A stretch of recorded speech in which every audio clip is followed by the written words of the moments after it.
Pontiac Grand Prix is a vehicle I have always loved and actually still own a late 1990s version of this car. And I will probably talk about that in a later video, and I may even do a review of it in the spring, so keep your eyes open for that. It was the dawn of the 1960s, and Pontiac had firmly positioned itself as a performance car maker, and this had been well established on the street as well as on the drag strip. So at this time, Pontiac designers were looking to market a car that offered a sophisticated style, performance, and luxury. The car they envisioned would become their flagship automobile and be known as the Pontiac Grand Prix. Competitors such as Ford realized that the personal luxury market was going to be a very lucrative one, as they redesigned their Ford Thunderbird for the 1958 model year. However, Pontiac had an edge over their competitors because they had already established themselves with a performance image, so it would have the potential of making the Grand Prix into a full-tilt factory-built race car. By 1961, the 1962 Grand Prix design had been finalized and was almost ready to come to market. The idea of a car from this era coming out of Detroit that was de-chromed like this car was a very unusual idea indeed. It would only be available as a two-door hardtop, and the designers weren't even considering a convertible at this time of introduction. They believed in elegance and simplicity, the same sort of understated sophistication that makes a woman in a little black dress more eye-catching than a huge puffed-out ball gown. The only chrome you would find on this car would be on the lower rocker molding.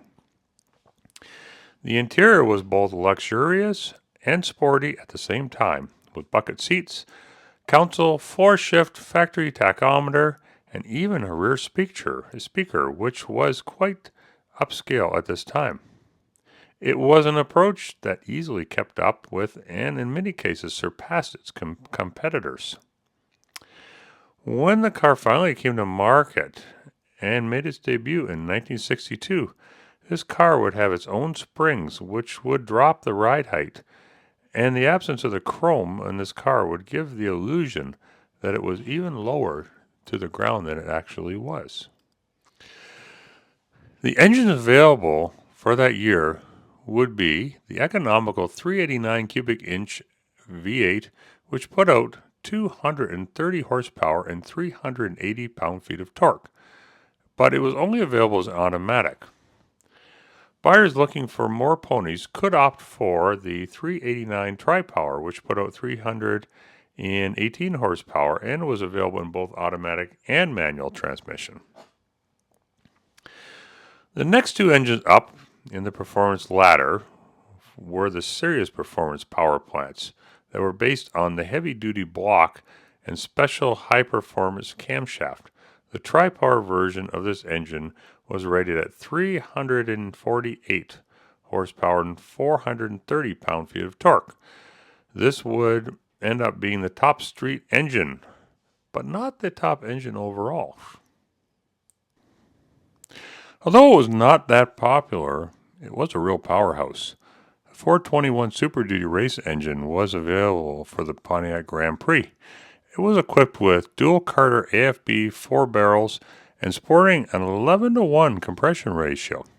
This engine was rated at 405 horsepower and 425 pound-feet of torque, which were very impressive numbers for the early 1960s. Add in the fact that these numbers were just the government numbers, and many enthusiasts found the numbers put out by this engine to be very understated, and they found them to be closer to the 460 to 500 horsepower range. However, only 16 of these were ordered with this engine, and it is reported that 2 have been recovered since, and there are 2 more that reportedly exist according to government records. Pontiac built 30,196 Grand Prix hardtops and 1 convertible, which was called the X400, but it was actually only built as a show car and didn't make it to the production, as that was not what they were looking for at this time. There was also a little-known option that did appear in late 1962, which was a 421 engine that put out 320 horsepower. This engine was reportedly an early version of an engine that would appear in the 1963 model year. So this would be the beginning of a long era for Grand Prix in the Pontiac lineup.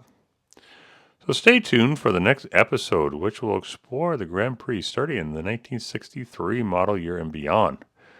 And I will continue this series, if there's interest, right up to the 2007 model year. On the road with the Pontiac Grand Prix. The 1963 model year, although it was only the second year that the vehicle was actually in production, returned that year with a completely new look and further differentiation from other Pontiacs. It and all full-size Pontiacs that year received a completely redesigned body with a much more modern look. Any design cues that you people had become familiar with from the 1950s had completely evaporated by this point. The bodies were much more angular and much more hard-edged. Undoubtedly, the most dramatic change from the 1962 model was the introduction of the famed Pontiac stacked headlamps. Pontiac's design leadership was unparalleled at the time. By 1967, Ford, Chrysler, and AMC had also adopted the same headlight lamp treatment as Pontiac, but never did it quite as effectively as Pontiac did. Another design cue that Pontiac used very effectively were their dramatic Coke bottle side panels. The term Coke bottle refers to the tucking in of the top and bottom of the body sides. If you look at an old-style Coca-Cola bottle laid on its side, the analogy will make much more sense to you. The 1963 Pontiac has been seen by many aficionados as a true first Grand Prix. For some reason, a lot of people seem to want to ignore the 1962 model. Not sure why, but anyhow, I guess because they went down a completely different route in 1963. Not sure. The funny thing was, even in 1977, a dealer brochure that Pontiac put out actually incorrectly named 1963 as the first year of the Pontiac Grand Prix. This car, along with many other full-size 1963 Pontiacs, is credited with changing the look Detroit was offering at this time. It was completely different from what it had seen in the several years leading up to the 63. The Grand Prix featured grille-mounted round signal lights and was set off by signal horizontal chrome strips. The body sides of the car were free of gratuitous trim, except for the Grand Prix block lettering on the front fenders and molding for the rocker panels and wheel openings. The Grand Prix powertrain lineup was revised a bit from the year before, but it wasn't a complete transformation from what everybody had seen. The base engine was still the 303 horsepower 389 with 3-speed, 4-speed, and or automatic. The 230 horse regular fuel engine was again available with an automatic only option, and the 313 horse tri-power 389 was also a carryover with the same transmission choices as the year previous. The big news for 63 was the addition of two street versions of the 421 Pontiac engines, which joined the 320 horse 4-barrel, which came online in late 62, where the 421 320 was only available in 62, with the Slim Jim automatic manual transmission were also available with this engine. The two new 421 were high-output power plants. The first used single four-barrel carburetors and was rated at 353 horsepower at 5,000 RPMs with 455 pound-feet of torque. The top street engine per 63 was a 421 HO tri-power with 370 horsepower and a whopping 460 feet-pound of torque. And it was especially powerful and a flexible power plant. A 63 Grand Prix equipped with the Motor Trend road test clicked off a 0 to 60 times 6.6 seconds, covering the quarter mile in 15.1 seconds at 94 miles per hour. Even with its 400 plus pound curb weight, the 421 tri-power made the Grand Prix a true performance automobile.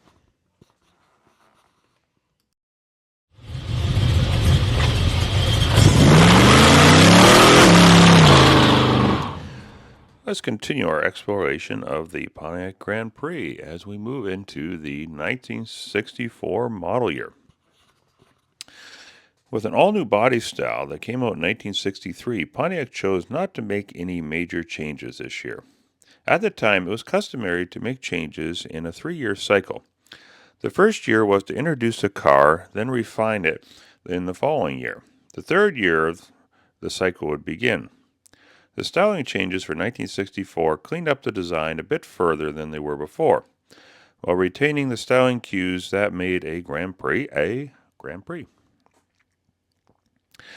Up front, the headlights were Frenched, where the previous year they were cut into the fender. The front bumper framed the lower headlights more than in the past. Similarly, the grille treatment was updated with a fine horizontal slant arrangement. The turn signals remained in the grille cavity, but were now rectangular with rounded corners. The large chrome support bars did not make the cut. Inside, the 64 Grand Prix interior really wasn't that much different than the 63. There were minor trim and appointment changes, and similarly, the same story applied to the powertrains. Again, the 389 4-barrel was standard, but when mated with a manual transmission, it boosted an additional 3 horsepower up to 306. The automatic transmission stayed at 303 horsepower.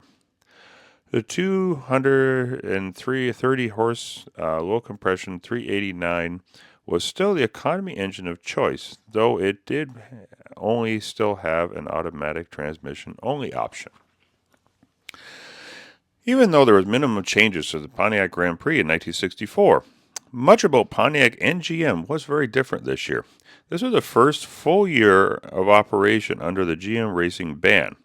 So much of its effort in racing was now being concentrated on street performance cars and engines. The biggest news, of course, was the deletion of the Super Duty racing program and the introduction of the GTO, which would put performance in the hands of the masses rather than just a few elite drag and oval track racing teams. Though the legendary 421 Super Duty was gone, there was still a lot of performance to be had in the Grand Prix. The truth be told, this hardly made any difference, as just 19 421 Super Duty Grand Prix were ever built in the 2 model years that they were available. Not exactly what one would call a significant number, yet those previously few that remain are extremely desirable collector cars, as their Catalina and Tempest brethren. Though the loss of the Pontiac racing program was a blow to the teams that raced them, there were actually some positive results. Pontiac was available to seamlessly divert their efforts towards street performance without losing any of the momentum they had built up. Market planners realized that racing cars need performance, but performance cars don't necessarily need to race. Engineers who built this Super Duty program were now focusing their attention on street engines. The end product was a dynasty of excellence and some of the finest street racing performance engines to ever come out of Detroit. For 1964, there were 389 and 421 cubic inch engines and a variety of power ratings. The first engine optioned up from the standard 389 tri-power with a 10.75 to 1 compression ratio. It was rated at 330 horsepower and 430 foot-pound of torque. The next step up was a standard 421 four-barrel with a slightly lower 10.5 to 1 compression ratio. It developed 320 horsepower and 450 foot-pound of torque. While the 421 was a full 10 horses down from the 389 tri-power, it was 25 foot-pounds more torque, maxing out 400 RPMs lower in the power range. When the 421 was ordered with the tri-power, things began to get a little interesting.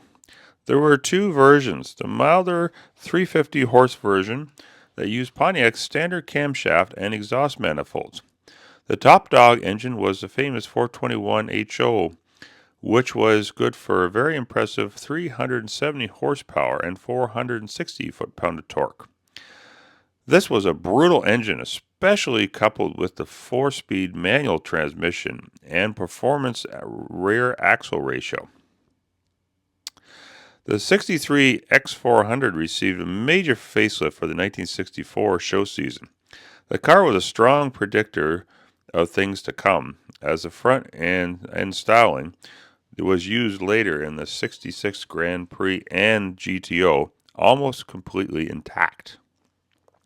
The car was now painted dark burgundy and was quite a hit on the International Auto Show in New York City that year, and was also displayed at the 1964 New York City World's Fair. Factory records indicate that at least one 1964 Grand Prix four-door was assembled at the Doraville, Georgia plant. Parker Little, a retired GM employee that worked there at the time, recalled that the car and the circumstances of its manufacture in a 1990 interview. It seems that the owner of the large Miami Pontiac dealer fell in love with the Grand Prix styling in '64, but his wife wasn't quite as enthusiastic because the car was only available in a two-door. It just so happened the dealer was good friends with GM president at the time, and he had some considerable influence to push through an order right through their corporate red tape.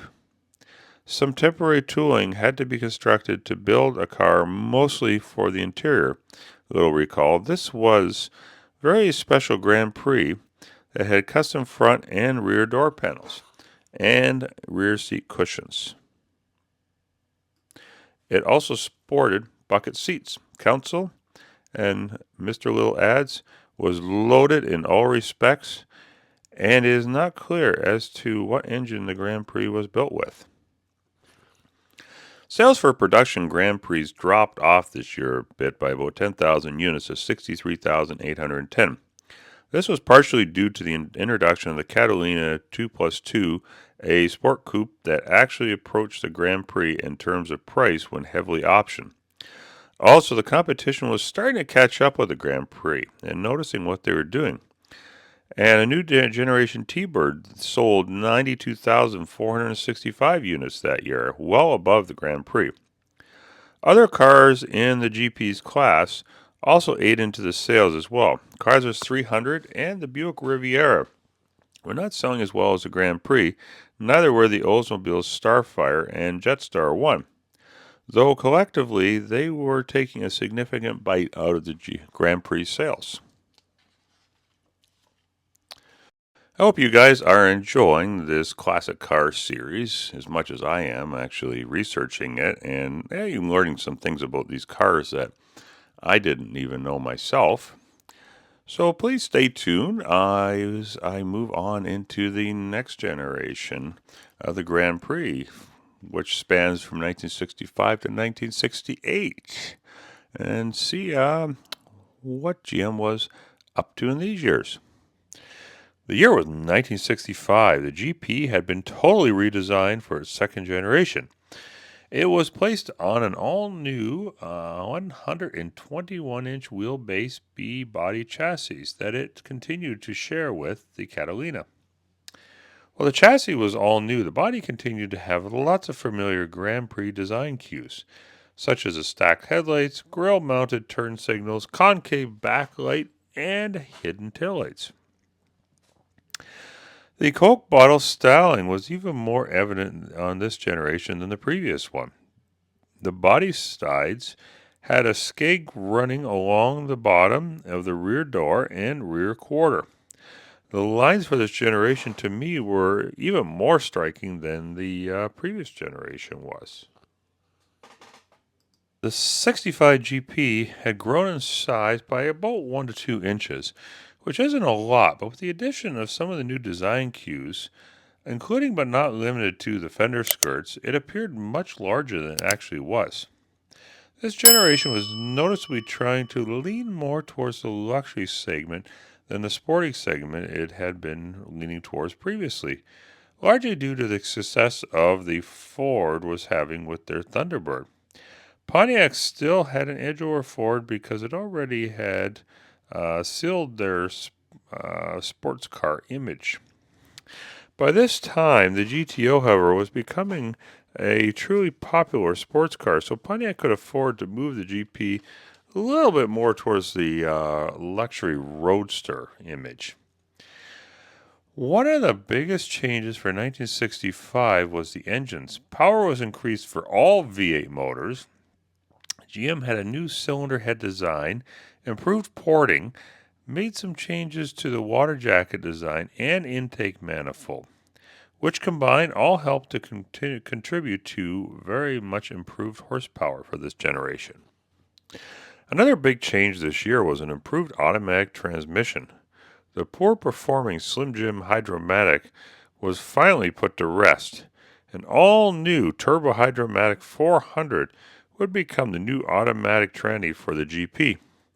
This new transmission almost totally replaced the manual, which sold 1,973 out of the 57,881 GPs sold that year. Similar to the 63-64 model year, the 66 GP didn't change much. A significant change that year was that Pontiac would become the first division in GM to use plastic grille material. Powertrains didn't change much this year. Sadly, though, only 3,757 units were sold of the Grand Prix this year, which was only 917 of those were manual transmission. So the manual transmission continued to fall out of popularity this year even more than the previous year. 1967 was a big year for the Grand Prix on a few levels. The lower body was completely restyled. Powertrains were revised, and it was the only year of production of the Grand Prix to have a convertible available. And 5,856 of those convertibles were sold this year. The stacked taillights were dropped in favor of disappearing ones. The taillights were revised and shared a very similar design with the GTO and the new Firebird.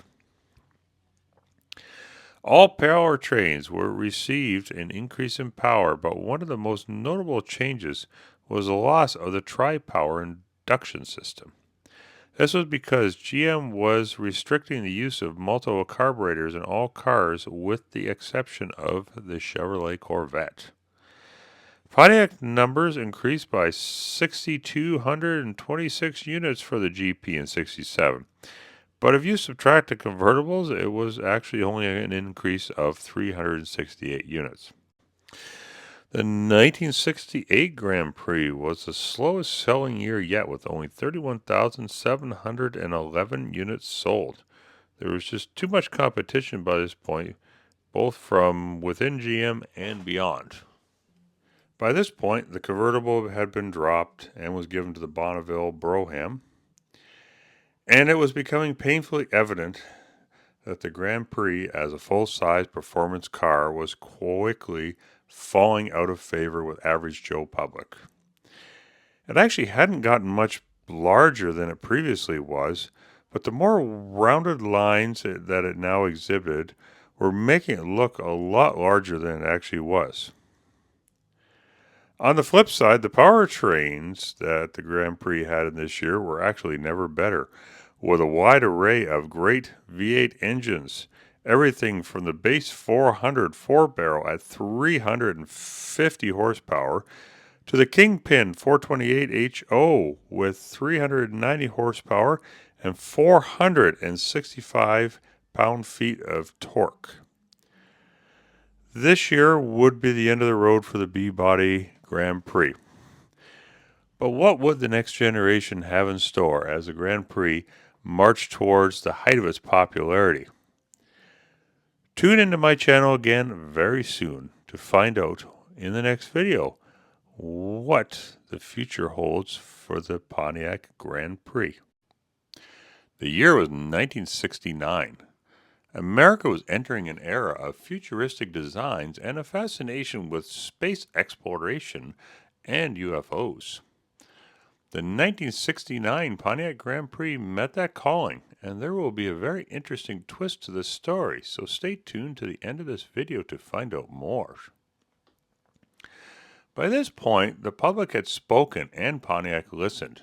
It was definitely the end of the road for the big personal luxury land yacht cars of the 1960s. Although the 1968 Pontiac Grand Prix was one of the best and most developed B-body cars, it was now time to move on. Pontiac would once again redefine the performance luxury category with its new Pontiac Grand Prix, and the competition would be sent scrambling once again. The general manager at the time, John DeLorean's stamp was unmistakable in this new GP. He decided to base the 1969 Grand Prix on an extended A-body chassis known internally as the G-body. It would sport a wheelbase of 118 inches, and the new generation design took a long-nose, short-deck styling theme further than Pontiac had ever done before. There was absolutely no doubt that Pontiac's 1960s cars would not be nearly as exciting without the insight, vision, and determination of this man. He and his team of engineers took what would have been otherwise boring cars and made them exciting, a slogan that would become Pontiac's in later years. We built excitement. The 1969 GP was a striking combination of modern elegance, performance, and classic styling themes, all wrapped in a trim, athletic package. This package was every bit as true to the original GP and perhaps even more so. In one fell swoop, Pontiac reestablished itself as a leader in the luxury performance market and saved the badly faltering sales that plagued the GP in the mid-1960s. There was absolutely nothing in comparison on the market at this time that could even come close to competing with it. The new styling was short of groundbreaking. Its beaked radiator-style grille, Coke bottle body sides, and slotted tail lamps were all well-established Pontiac styling cues, yet the car looked like something Duesenberg would be making if they were in still business at the time. Pontiac planners also saw the similarity and called the new car the Grand Prix Model J, with the SJ as an upgraded $316 option. The standard engine and tranny were again the tried and true 350 horsepower 400 with a 3-speed manual and with a regular fuel 400 2-barrel automatic transmission combination available at no cost. Imagine that in today's world, an upgraded powertrain at no cost? That's simply unheard of today. Anyhow, I digress. The next engine up the ladder was a 370 horsepower 428, which was standard on the SJ but still available as an option on the J. The 390 horsepower 428 HO was available on both models as an automatic or a close ratio 4-speed manual. Inside, the GP's futuristic design cues continued. First and probably most obvious thing was the dash, which was curved towards the driver in a fighter pilot fashion and was dubbed the command seat. This dash was so futuristic that it no doubt sold many cars for that reason alone.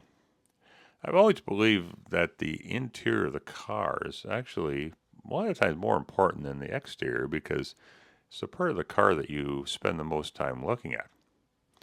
Anyhow, this car, when you got inside it, you could tell that it was pure late 1960s tech at its best. Pontiac would return to the GP's single focus and remind people that it's not just some mainstream transportation device, aka a boring car to get you from point A to point B. This car was much more than that. The market's response to the new GP was overwhelming, and sales skyrocketed so much that GM could barely keep up with the demand. And sales zoomed past 112,000 units, a number just unimaginable a few years before that. This was an increase in over 350% in sales. If Pontiac had lost its focus with the GP and what it was supposed to be, then this revision was a definite home run and put this car right back on track. No Grand Prix show car was made for 1969. Why? Well, quite simply, one wasn't needed because this car was such a hit that the stock version was easily enough to sell the car on its own. Now, sales figures aside, a very interesting and unusual engineering exercise was being performed by GM in 1969 by the Research Labs team. One 1969 GP was converted to steam power. Yes, you heard that one right. Steam power, the type of things that powers trains. The most interesting thing about this car was it was the first steam-powered car to have full power accessories, even air conditioning. The GP was chosen for this experiment because it was had a very spacious engine bay, which engineers cited as being the largest per pound vehicle weight in the entire GM fleet. Meet the steam-powered 1969 Pontiac Grand Prix, also known as the SC101 prototype. And yes, you did hear that right. This Grand Prix was powered by steam. Much of it was due to the upcoming changes in emissions regulations all companies knew they were facing at this time. So GM was not only looking at ways to reduce pollution from existing engines, they were also experimenting with alternative power plants to meet these new standards. GM started to look at steam power again and seeing if it was a feasible alternative while maintaining the existing power and performance that consumers demanded. GM chose the Grand Prix because its newly designed platform gave the engineers just the right amount of engine compartment space to fit the steam engine into. They equipped the Grand Prix with all the modern accessories that consumers demanded, such as air conditioning, power steering, power windows, locks, and even brakes. The design also had to be simple enough that the driver could basically get into the vehicle and drive it with very little knowledge of the operation of the vehicle, because if you made it too complicated, likely no one would buy it anyhow. The heat from the steam generator was provided by an air blower-fed twin-turbine combustion chamber, which used a continuous spray of fuel and was ignited by a spark plug. The combustion chamber temperature was about 2,500 degrees in the high fire setting. The steam generator held about a gallon of water during operation, and the combustion system could be fed by gasoline, diesel fuel, or kerosene. During the testing, kerosene was the fuel of choice, and the boiler generated about 800 psi steam pressure at about 725 degrees. The live steam was then routed to the steam expander, which was laid out like a conventional piston engine. The engine was a 101 cubic inch engine, which hence the SC101 designation. It developed approximately 160 horsepower, which unfortunately was less than half of the 350 horsepower that was offered by the standard V8 engine that would typically power the base model Grand Prix J. The steam power plant was connected to an experimental continuously variable torque transmission. This type of tranny was selected as it provided overdrive capability for maximum fuel economy and underdrive capability for optimized acceleration. The transmission provided forward, reverse, and neutral operation and eliminated the need for auxiliary expander to drive the accessories while the GP was stationary. The SE101 Grand Prix was one that probably would have been considered pretty space-age design for the time. Once the driver turned the key, he would have to wait about 30 to 45 seconds while the car built up adequate steam pressure. When the indicator light lit up, the car was ready to go. The accelerator and brakes worked in the same fashion as a standard gasoline-powered car, and therefore there was very little special procedures that needed to be learned other than the 30 to 45 second wait while the pressure built up. Although a revolutionary concept and a lot better than the Chevelle of a similar power plant at the time, the performance could be hardly considered adequate. Much of the problem came from the extra weight this power plant incurred and caused this car to tip the scales at just over 5,500 pounds, which is around the same weight as a full-size crew cab Silverado of today. With the weight and only 160 horsepower under the hood, performance kind of fell short of acceptable. The 0 to 30 miles per hour time came in at a leisurely 6.6 seconds, and the 0 to 60 miles per hour came in at an epic 37.25 seconds. So, unfortunately, not many people would have been very happy with this. And to top it all off, the fuel economy was nothing to write home about either, registering at only about 44 miles per gallon. So, with this project complete, the Grand Prix was unfortunately put into long-term storage where the steam expander just sat there and locked up with rust. Even though it was no longer a runner or contender for a future vehicle, the SE101 found itself a new purpose as a display vehicle. We are going to pick up where we left off with the 1970 GP. This generation would see minimal changes in comparison to earlier years due to a few factors which we'll discuss below. Due to the great success of the 1969 Grand Prix and the fact that the redesign the year before was so immensely successful, little was changed for this year. The grille was revised, now featuring vertical slats and vertical hash marks that appeared on the fenders just behind the front wheels. New interior upholstery, patterns, and reintroduction of the bench seat basically rounded out the visual changes for this year. Under the hood, there was a new optional engine, while the 350 horse 400 was still standard and the low compression 400 two-barrel and automatic were still no-cost options, and the 428s were retired this year. In their place was a 455 four-barrel with 370 horsepower and an axle snapping 500 foot-pounds of torque. Although the peak horsepower was down slightly due to the sharp increase in torque, this difference in horsepower was really barely noticeable. Unfortunately, sales plummeted by more than 40% this year.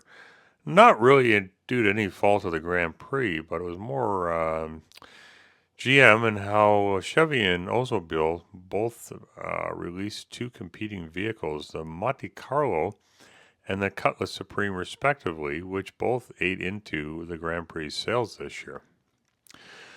While they are considered G-bodies and shared the GP's roof line, they did not share any sheet metal. The Monte Carlo used a 116-inch four-door A-body chassis, which was 2 inches shorter in wheelbase than the GP, and the Olds Cutlass Supreme also used a Grand Prix roof line with its own lower sheet metal with just 112 inches of wheelbase. It too ate in the GP sales. The 1971 promotional catalog told its readers that, quote, You don't mess with a classic. Refine it, maybe. Hone it, of course. It's just that we take our refining and honing very seriously." End quote. And they did. While the 71 GP was not a complete redesign, it was a tasteful sheet metal refreshing that accentuated an already solid design. It was a bit more formal, yet still possessing a sporty flair. The new look also brought some additional consistency between it and the full-size line. Up front, the dual headlamp arrangement was replaced by a single headlamp treatment with larger vertical slatted grills. The grille tied in well with the two-tiered bumper. The signal lights remained on the leading edge of the front fenders. Likewise, the rear end design was updated for a more formal look. The deck lid was sculpted into a modified boat tail design, and the taillights were set into the bumper, which also carried a rather sculpted motif. Under the hood, there were some forced revisions made in the name of cleaner air and in response to the government's new Clean Air Act. Unfortunately, the days of high compression V8s were sadly over. GM, along with other manufacturers, were being forced into lower compression ratios for compatibility with low lead and unleaded fuels that were just on the horizon at this point. Contrary to popular belief, though, Pontiac did not harden their exhaust valve seats until 1975, as they knew that true unleaded fuel would not become mainstream for a long time yet. They did not want to run up the additional costs that would be incurred by the hardening of these parts. These new government regulations also meant a drop in horsepower in these engines, and only two engines were being offered this year: a 404 barrel that put out 300 gross horsepower and 255 net horsepower, and an automatic, that 455 4-barrel, that grossed 325 horsepower and 260 net horsepower. Production for the 71 GPs fell again, due both in part due to the inter-brand competition as well as the 1971 recession. Sales fell to just over 58,000 units, which included only 116 manuals. Why so few manuals? Well, part of it was due to the fact people just weren't ordering them. I guess they were kind of starting to get used to the idea and the convenience of having an automatic and not having to shift gears, as well as the fact that in March 1971, automatic transmissions became standard equipment on the Grand Prix. 1972, this year, was carried over with very few changes from 1971 and marked the last year of the revolutionary John DeLorean long hood short deck lid G-body design. And an all-new GP was just on the horizon, but due to GM's infamous strike in the 1970s that disrupted production and many plans for GM all across North America, it also forced Pontiac to carry over last year's design with few changes and just keep that design around for one more year. Production of the GP rose sharply this year to almost 92,000 units. So after a rough go with this generation of GP due to some of the factors discussed here, some pretty impressive numbers are just on the horizon for this car. 1973 model year, which would ignite a sales record run for the GP. GM had just endured a historic strike in 1970, and what was supposed to be a total redesign of the GP in 72 got delayed until 1973. Although the designers did a great job of continuing the car's personal luxury combined with a sporty flair, this generation represented the beginning of GM combining A and G body platforms. Sadly, the bold statement the GP had previously made was beginning to lose ground.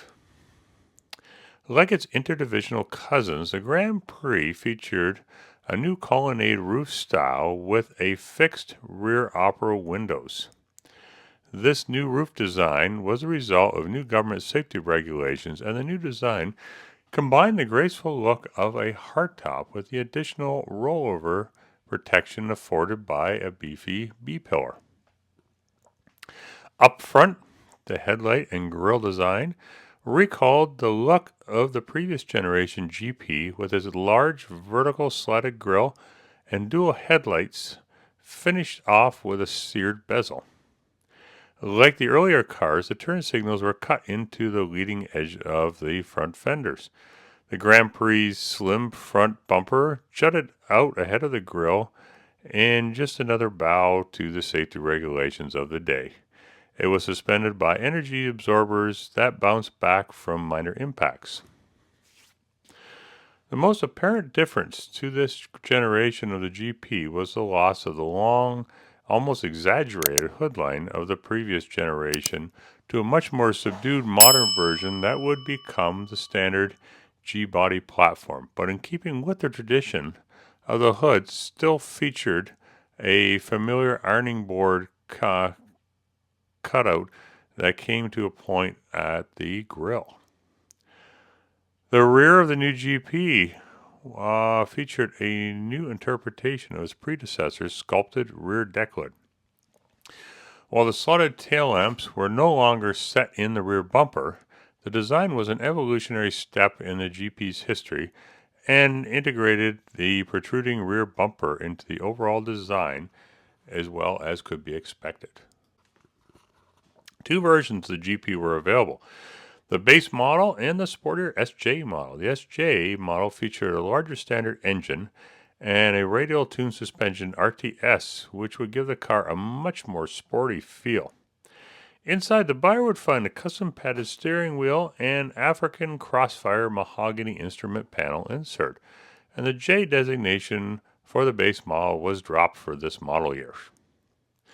The basic body design was now fully shared with Chevy and Oldsmobile instead of just the roofline that had been the case before, which meant the GP was now forced to use the 116-inch wheelbase, which represented a 2-inch loss from 1972. Further watering down of GP's uniqueness was the redesign of the A body, which was now very similar to the G body. In fact, the Buick Century, Regal, as well as the Olds Cutlass were AG body crossbreeds, utilizing the G body room on the shored 112-inch wheelbase. Confused yet? Good, because it gets better. Pontiac would introduce the Grand Am this year, which added to the competition for the GP and the overlapping in its interdivisional competition, and unfortunately, this would increase in the coming years.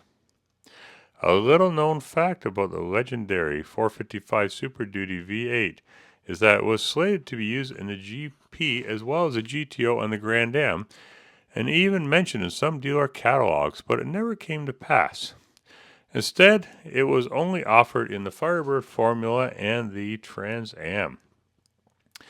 Despite some of the things mentioned here, the 73 GP was a huge success story, selling almost 154,000 units that year, almost 21,000 of which were SJs.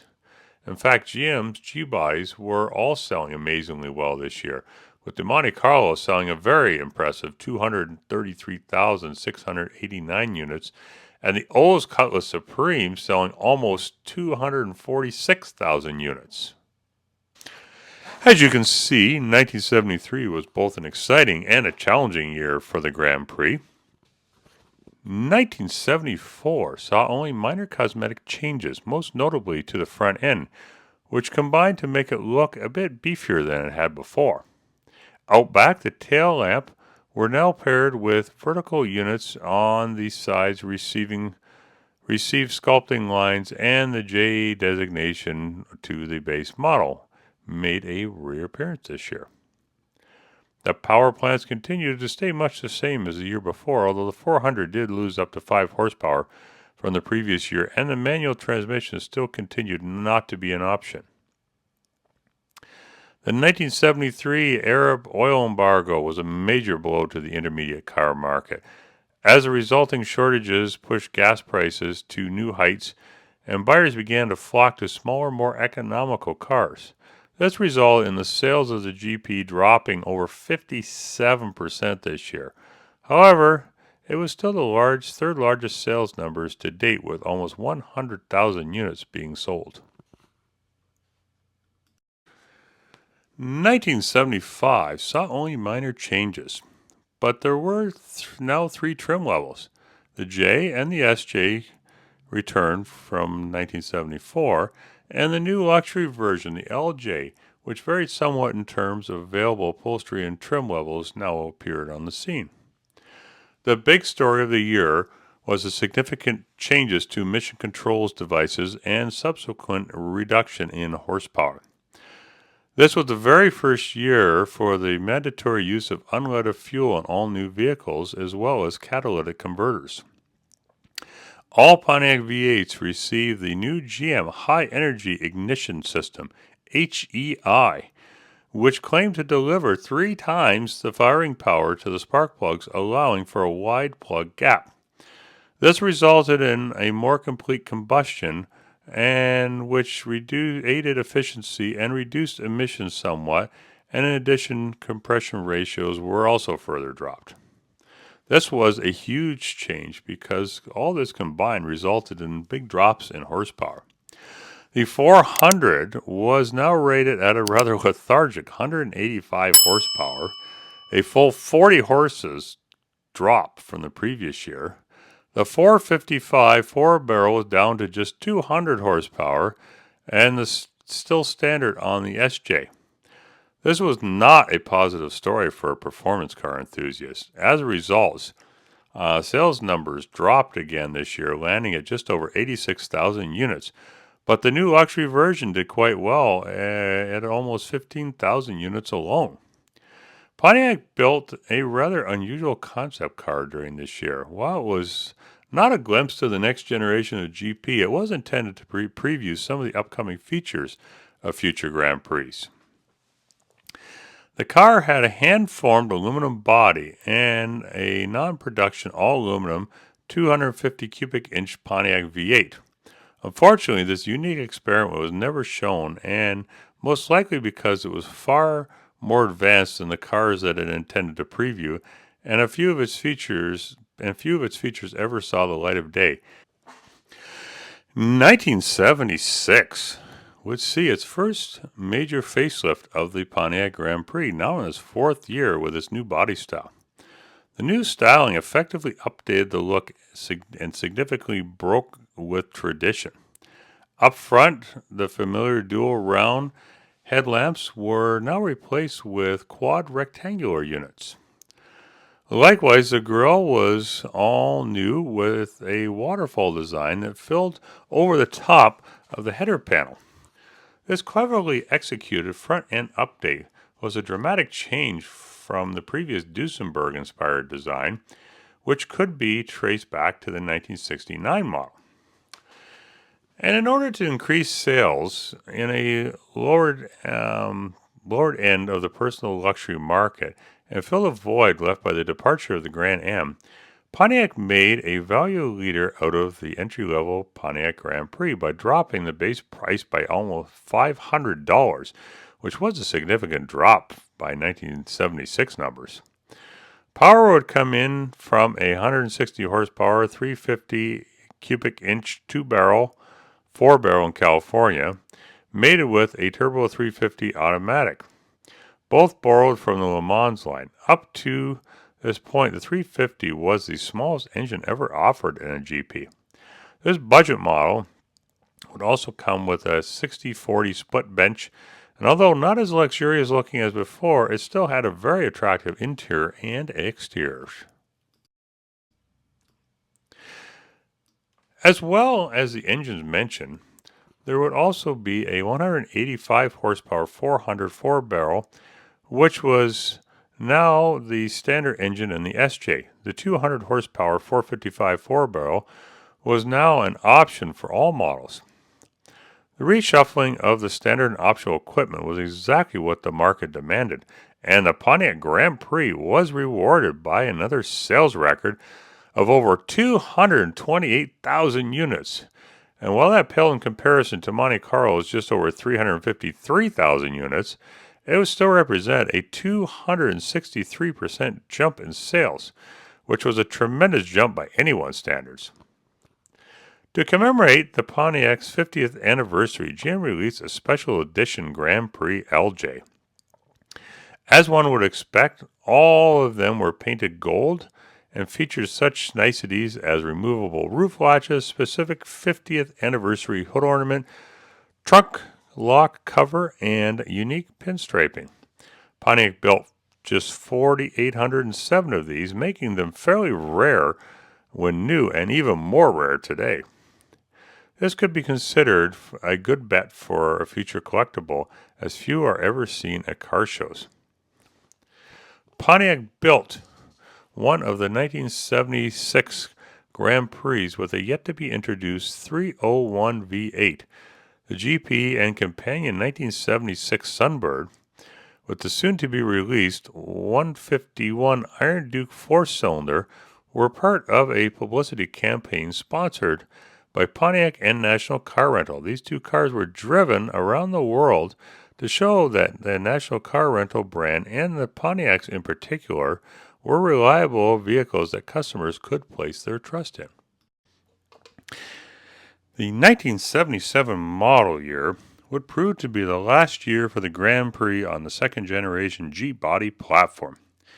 Pontiac had every reason to believe that the sales momentum of the previous year would continue. For 77, all Grand Prix received a minor facelift. The front end was revised. The most significant change being the new grille design that featured a more restrained waterfall effect. The fine vertical bar treatments used in the 76 were replaced by 5 coarser bars on each side. The tail lamps were also updated slightly. The T-top from the previous year's 50th anniversary edition became a regular Grand Prix option, and the optional honeycomb wheels, first seen in 1971, were discontinued. In their place was a new snowflake-style aluminum wheel design, which actually you would see come back in the late 90s on the Grand Prix, although I think that this time around they were actually more attractive. But anyhow, that's a matter of personal choice. The ever-tightening California and federal emission standards contributed to the most confusing engine powertrain lineup in the Grand Prix history. Depending on which state the car was delivered to, there might be a Pontiac, Chevrolet, or Oldsmobile V8 under the hood. And there was a 49-state engine lineup, and the California and high-altitude lineups as well. The base GP engine for 77 was Pontiac's new 301 cubic inch 4.9-liter V8. Now, I'm not going to go into all of the details of the engines here. That almost would make its own video, and if you are interested in that, leave me a comment below, and I can revisit that. But for the purposes of this video, we'll just concentrate on the car itself. The engine shortages that were caused by this forced compliance to emission standards meant that some buyers of these GM cars did not receive the engines they had ordered. This resulted in a class action suit against General Motors by irate owners and consumer advocates. The media quickly picked up on the suit, and GM received a lot of negative publicity over the incident. As it turned out, though, the only winners were actually the dealers in this lawsuit. They took back the cars in question only after setting a mileage charge that could cost the consumer as much as $2,000. I mean, $2,000 in the late 70s, that's a lot of money. After they did this, the dealer would then have the opportunity to resell this low mileage used car at a premium. Imagine that. The big guy wins and the little guy loses. Shocking, eh? Anyhow, despite the loss of the 455 and the which engine is this fiasco, 1977 proved to be the best year ever for Grand Prix sales. Total production was 288,430 units, of which 168,247 were standard GPs. A very interesting thing happened during the 1977 model year that did not occur before or even since. A significant portion of the Grand Prix's record-setting sales figures could be attributed to the fact that the public knew that this was the last year of the big Grand Prix. The 1978 model year would usher in a much smaller car that would be powered by a new generation of V6 and small block V8 engines. Despite the claims of greater efficiency and space utilization, as well as improved gas mileage, many buyers could instinctively sense that things would never be the same for the Grand Prix or for the rest of the GM intermediates as it may happen. As a result, buyers flocked into the dealerships to get the last of the quote-unquote real thing. Because right or wrong, the new ones were not going to live up to their expectations. That is not to say that the 78 to 87 Grand Prix were not good cars. They were actually solidly designed and had great durability and average, if not spectacular, build quality. The problem was that they looked like the Monte Carlo, which looked like the Regal, which actually looked like the Cutlass too. Not surprisingly, sales of the 1978 Grand Prix dropped by almost 60,000 units, and the downward slide in sales would continue to accelerate. Basically, GM had too many cars that they kind of all looked the same. Something was lost the day the last 77 GP rolled off the line, and that something was individuality. Although Pontiac's second-generation G-body did lose a little up to this point, there was still a lot left. Unfortunately, that unique blend of luxury performance was something that the nameplate would not again experience for probably about another decade. And being an individual and an individuality, isn't that kind of what owning Grand Prix was all about? I don't know. You tell me. The interior of the new Grand Prix was one area where it could keep up with the tradition of the previous generation. A new dash was implemented. Its squared-off design was contrasted by an array of round gauges finished off with a simulated wood trim. Bench seats were available in the base Grand Prix, and a loose pillow version of the bench seat came in the LJ. Bucket seats with see-through headrests came on the SJ, and leather upholstery in a new Viscount pattern was optional on both upper-level models. Pontiac built a total of 228,444 GPs for 78. The standard version garnered the lion's share of the production at 127,253 to be exact, with 65,122 LJs and 36,069 SJs making up the difference.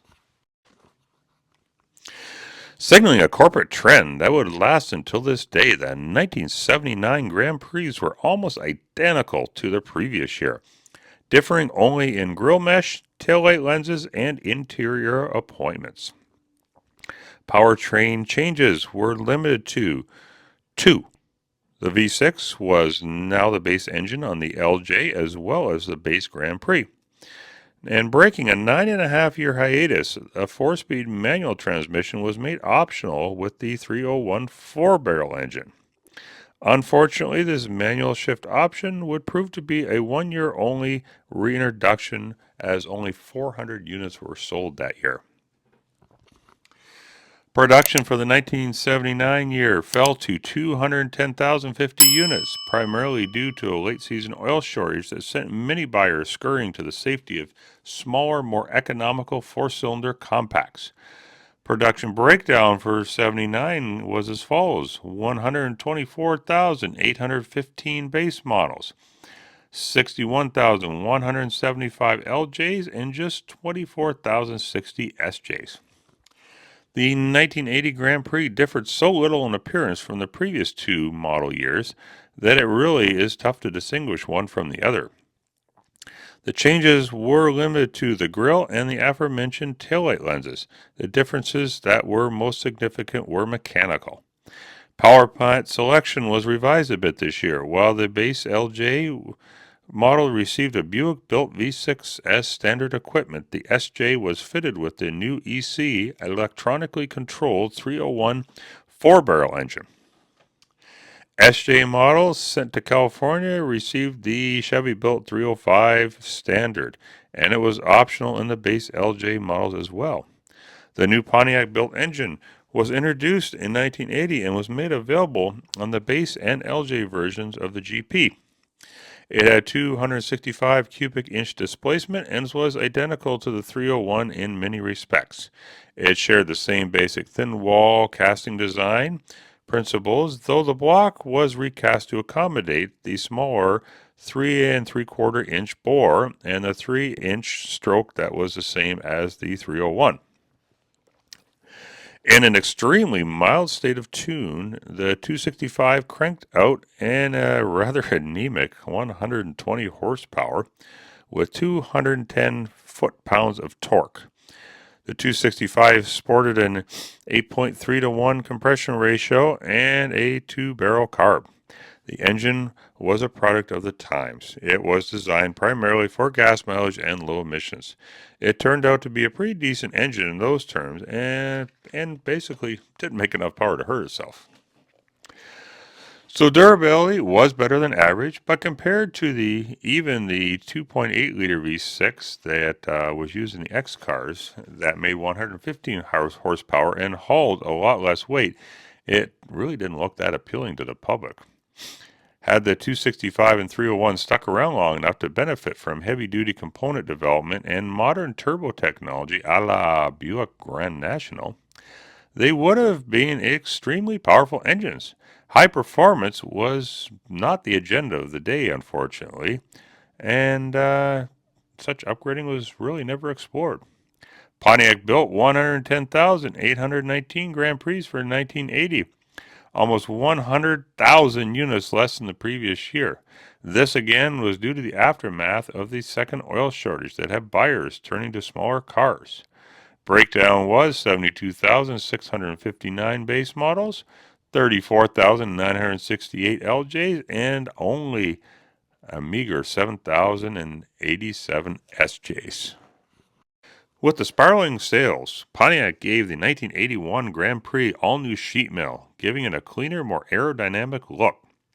Forming a sleek wedge shape, the Pontiac designers raised the rear deck while simultaneously lowering the nose in a like amount.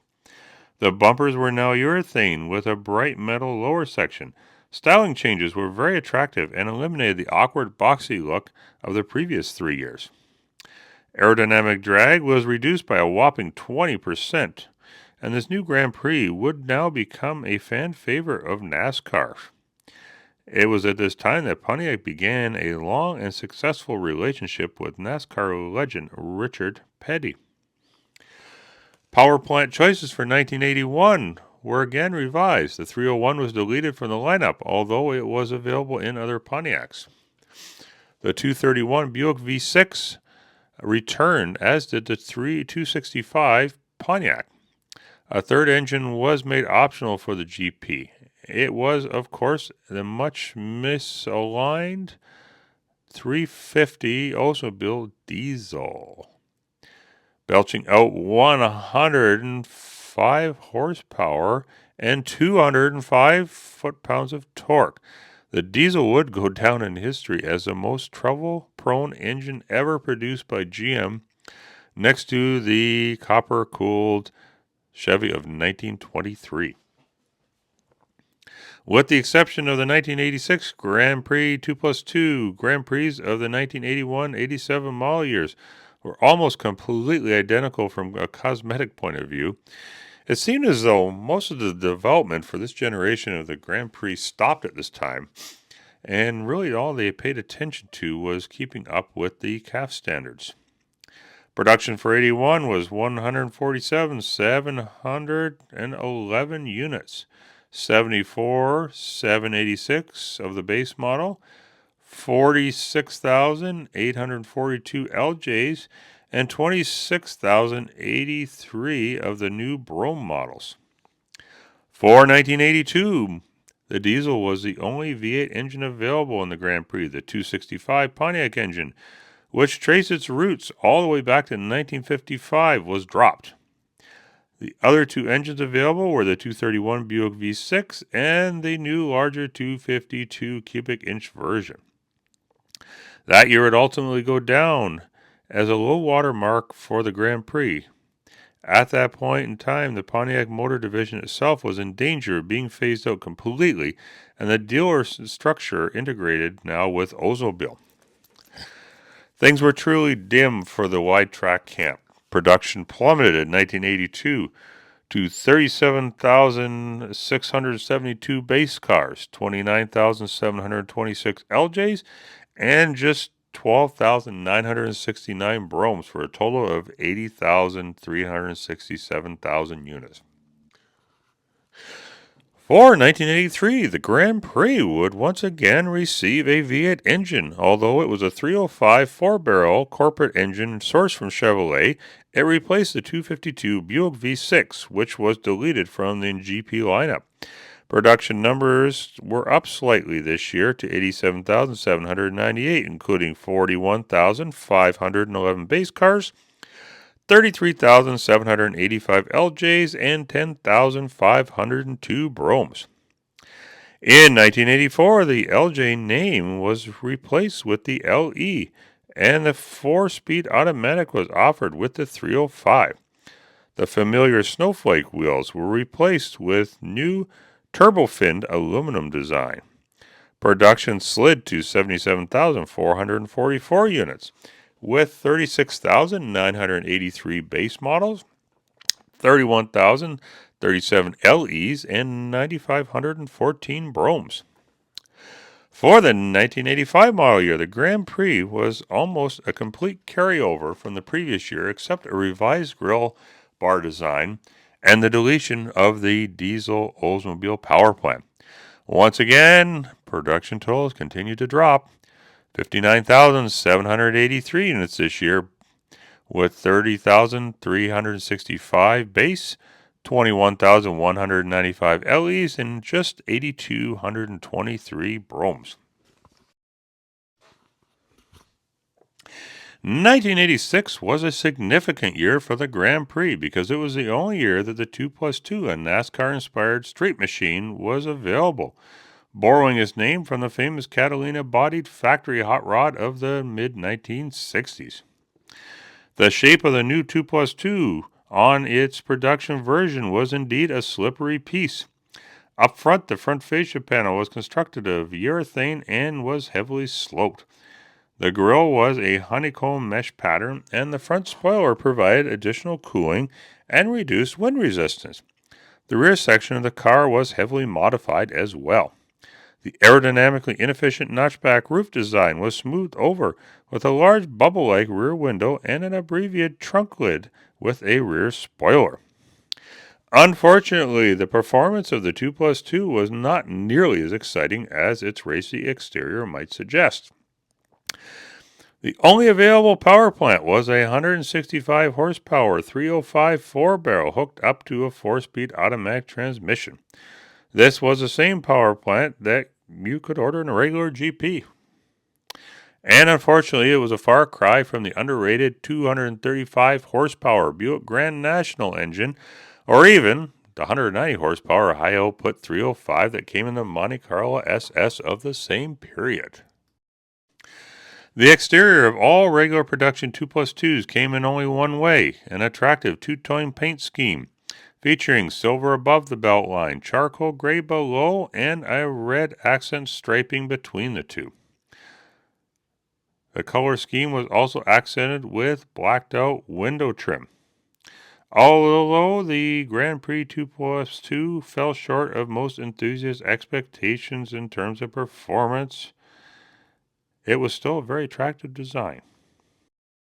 When one considers, though, that this car was a result of Pontiac's desire to further themselves into factory racing efforts, its true merits really did become apparent. That sort of thinking had not been part of Pontiac since January of 1963, when GM pulled out of auto racing. Unfortunately, production totals for 1986 were continuing to fall. Total production numbers were 40,384. 21,668 of that were base models, 13,918 were LEs, and just 4,798 were Brougham models. When the 1987 model year rolled around, the Grand Prix 2+2 did not return, though it had been speculated that the production would continue for a second model year. It did not. This would prove to be the final year of the G-Body Grand Prix. As one would expect, production just continued to tumble. Just 16,542 units were sold that year, 8,599 base, 6,226 LEs, and just an abysmal 1,717 Bromes. After years of non-development and being lost in the crowd, the rear-wheel GP would finally be put to rest. This is the all-new Pontiac Grand Prix. Pontiac Motor Trend called its advanced design squarely in step with the 90s. Grand Prix was lost They said its spectacular interior produced a driving environment second to none. They said where the new Grand Prix really stands out is its recapture handling. a clear They picture liked it of so what much, made they the named Grand it the Prix 1988 Motor Trend Car of the Year, the hot new While the new Pontiac W-Body Grand Prix. GP bore no visual or mechanical resemblance to their legendary ancestors, they once again did fit into the market in the same way these old ones did, and attracted the same sort of performance-oriented buyers that these ones did. Perched on a 107.5-inch wheelbase, the new generation Grand Prix was a radical departure from its predecessors. The only thing the new car shared with any other GP was the name. In addition to being the first front-wheel drive model ever, the 88 GP was the first of its kind to feature a fully unibody construction. All previous incarnations used separate body-on-frame construction. Four-wheel independent suspension and four-wheel disc brakes were now available on this car. And four-wheel disc brakes were actually quite something at the time, considering that most vehicles during this period still used rear drum brakes. Furthermore, they were powered exclusively by a fuel-injected 60-degree V6, and the window had closed on the V8 engines for now, though a manual transmission did make a return after an 8-year absence. This car was quite technologically advanced for its time, from its buttons that you would see all over the steering wheel to the digital dash that was actually standard at the time, and the really cool looking seats that were actually somewhat similar to the Pontiac Bonneville at the time, which I also really liked. Anyhow, let's continue with the new revisions.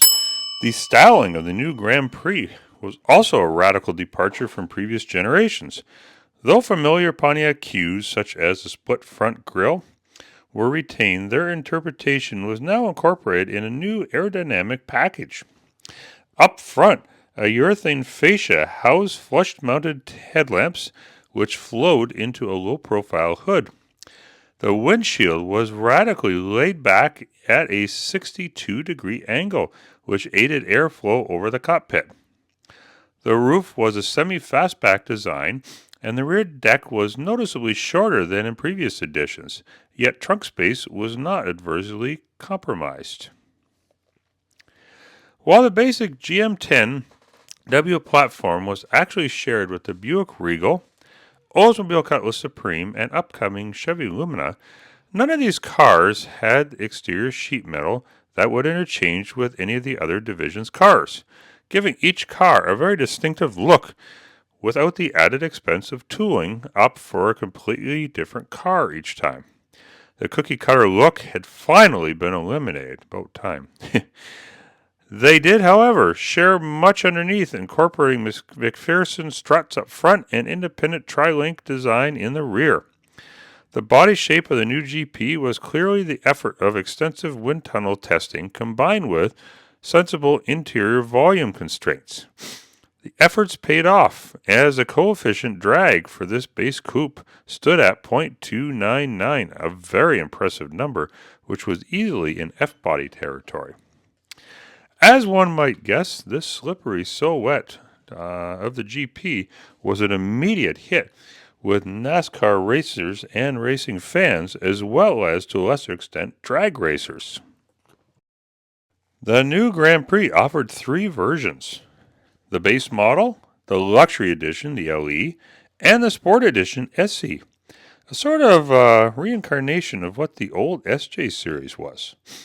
The SE was easily distinguishable from the base and LE models by virtue of its monochromatic paint scheme, ground effects, and color-keyed wheels, which provided for an aggressive stance. It was a credit to the GM Design Center that the SE's aero package actually fleshed out the look of the car. Without it, other Grand Prix models kind of looked a bit understated and kind of lackluster, but not too bad, really. Inside, the new generation GP bore no resemblance to its ancestors.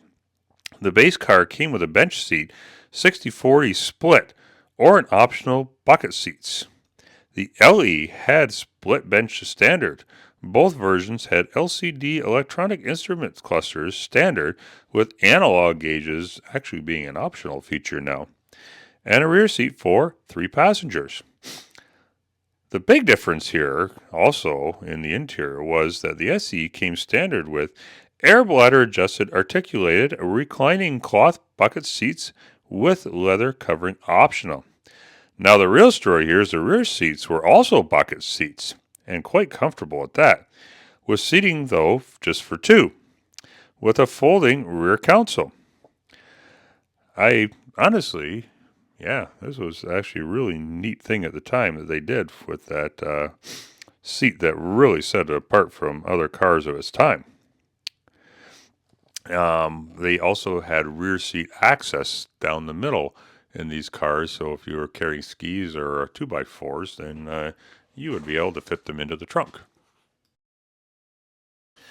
On the mechanical side, the new GP only had one engine available. It was a 2.8-liter multi-port fuel-injected V6 that was a member of the 60-degree V6 family, first introduced in GM X cars for the 1980 model year. This was actually quite a popular engine. It was in quite a few GM cars at the time. It was very durable and very reliable. However, not the most powerful engine in the world. It only produced 130 horsepower at 4,800 RPMs with 160 foot-pound of torque. It was mated with a 4-speed automatic transmission or a 5-speed manual if the SE was ordered. Now, this was a bit of a good thing to provide a little more power for the engine, because at the time a lot of cars still had 3-speed automatics, so the extra gear did provide for a little bit extra performance anyhow. The automatic was optional on the SE. The powertrain did not make a true high performance experience out of the car, but first year offerings of cars often do this, as they'll change the exterior interior of the car and wait to upgrade the powertrains the next year. However, nevertheless, Motor Trend magazine was sufficiently impressed with the Grand Prix overall package to proclaim it Car of the Year for 1988. Production numbers of the all-new Grand Prix jumped dramatically to a more respectable 86,357 units this year, which included 38,071 base models, 28,398 LEs, and 19,888 SEs. So that was the 1988 model year for the Pontiac Grand Prix. This was a very exciting year for the car, as it got new sheet metal and a total redesign from where it had been before. GM finally moved away from the cookie cutter designs that kind of had plagued this car for most of the 1980s. And although the V8 engine was dropped from the lineup there, 1989 will see some exciting new powertrains introduced. So stay tuned to the channel as we explore that and many other changes in the next videos. If you thought 1988 was an exciting year for the Grand Prix, wait till you find out what they had in store for 1989. Pontiac added a couple of engines to the Grand Prix lineup. A mid-year introduction, a stroked 3.1-liter version of the 2.8-liter V6 was implemented, but coupled only to an automatic transmission. The larger engine developed 140 horsepower at 4,800 RPM with 180 pound-feet of torque at 3,600 RPM. An automatic transmission was the only choice for the 1989 ASC McLaren Grand Prix Turbo, which actually was not just an engine option, but a limited production car that could truly be called the first high-performance Grand Prix since the demise of the 455 SJs of yesteryear. It differed from the lesser models in several areas. The engine was developed by the renowned McLaren racing firm for use exclusively on this car. While the block and bottom end were the same as the normally aspirated versions, they were hardened selected castings with more rigid, quality-controlled standards than normal. The turbocharger was a water-cooled Garrett T25 model blowing into an air-to-air intercooler on the way to a multi-port fuel injection system. The modification was good for a very respectable 205 horsepower at 5,200 RPM with 225 pound-feet of torque at 2,400 RPM. These are actually quite impressive numbers for the late 1980s. The maximum torque was actually governed by the computer to avoid overloading the beefed-up automatic transmission, and ABS was standard, which was a first for the Pontiac Grand Prix. The body received a revised front and rear fascia and the larger skirts to accommodate the 245/50 ZR16 Goodyear Eagle Gatorback radials mounted on gold lace 16 by 8-inch wheels. The exterior revisions definitely got the GT Turbo a dramatically aggressive and distinctive look, which could be backed up in the performance department as well, as the 0 to 60 times were in the low 7-second range, and the quarter-mile times were in the mid-15 seconds at around 90 miles per hour. Again, quite impressive numbers for a factory car from the late 80s, early 90s. Production figures for the 1989 Grand Prix surged for the second year as a front driver. The total figure was 136,748 units, which included 72,563 base cars, 32,258 LEs, and 31,927 SEs. The 751 McLaren Turbo Coupes were included in the total sales figure. When the 1990 GPs rolled into the showrooms in the fall of 1989, a lot of reshuffling had occurred. A new four-door body style was added to the roster. The base Grand Prix Coupe had been dropped entirely. The new lineup was as follows: the LE Coupe and Sedan, an SE Coupe, and the STE Sedan, and a limited edition Turbo Grand Prix Coupe.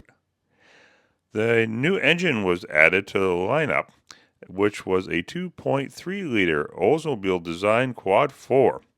It was available only with a 3-speed automatic transmission, and it developed 160 horsepower at a rather buzzy 6,200 RPMs, with 150 pound-feet of torque at 5,200 RPMs. It was too bad that such a free-revving engine as the Quad 4 would be made to anything more different than a close ratio 5-speed manual transmission, but that's ultimately the way it turned out. A GM 5-speed manual became available on the 3.1-liter V6, but unfortunately this very nice combination was rarely ordered. While the LE 4-door was quite similar in appointments to the 2-door counterpart, a new STE, which stood for Special Touring Edition, sedan, represented an expanded view of what the GP was all about. The luxury performer concept was expanded to include a 4-door interpretation. Up front, the STE got its own unique front and rear fascias with an integrated fog lamp across the entire width of the nose, a la Mercury Sable. This was actually first seen in the Mercury Sable, so this is kind of Pontiac's rendition of the same thing. And I remember those back in the day. They actually looked pretty cool, especially at nighttime. It was very different. The rear sported a full-width tail lights, and inside the STE had an analog dash similar to the Turbo. The STE was the recipient of a specific articulated bucket seat package. In most other respects, the STE's interior appointments were much like the Turbos. The STE base engine was a 3.1-liter V6 hooked to a 5-speed manual transmission, with a 4-speed automatic being optional. Also optional was the 3.1-liter turbo engine, only available with the automatic. While the STE had the same suspension calibrations as a Turbo, it used smaller 215 50R16 Goodyear Eagle GT4 radials on specific 16 by 6 inch wheels, which actually was quite a low-profile tire by early 1990s standards.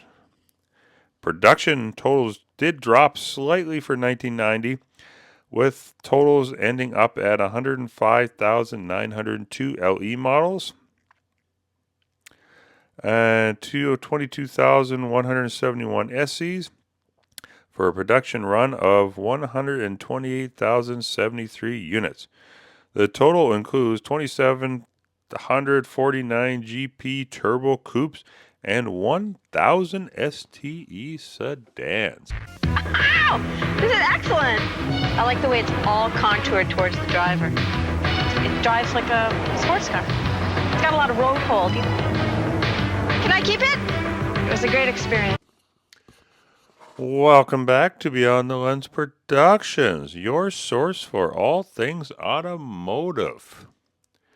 I hope everyone is enjoying the Pontiac Grand Prix series as we continue down the road to 1991.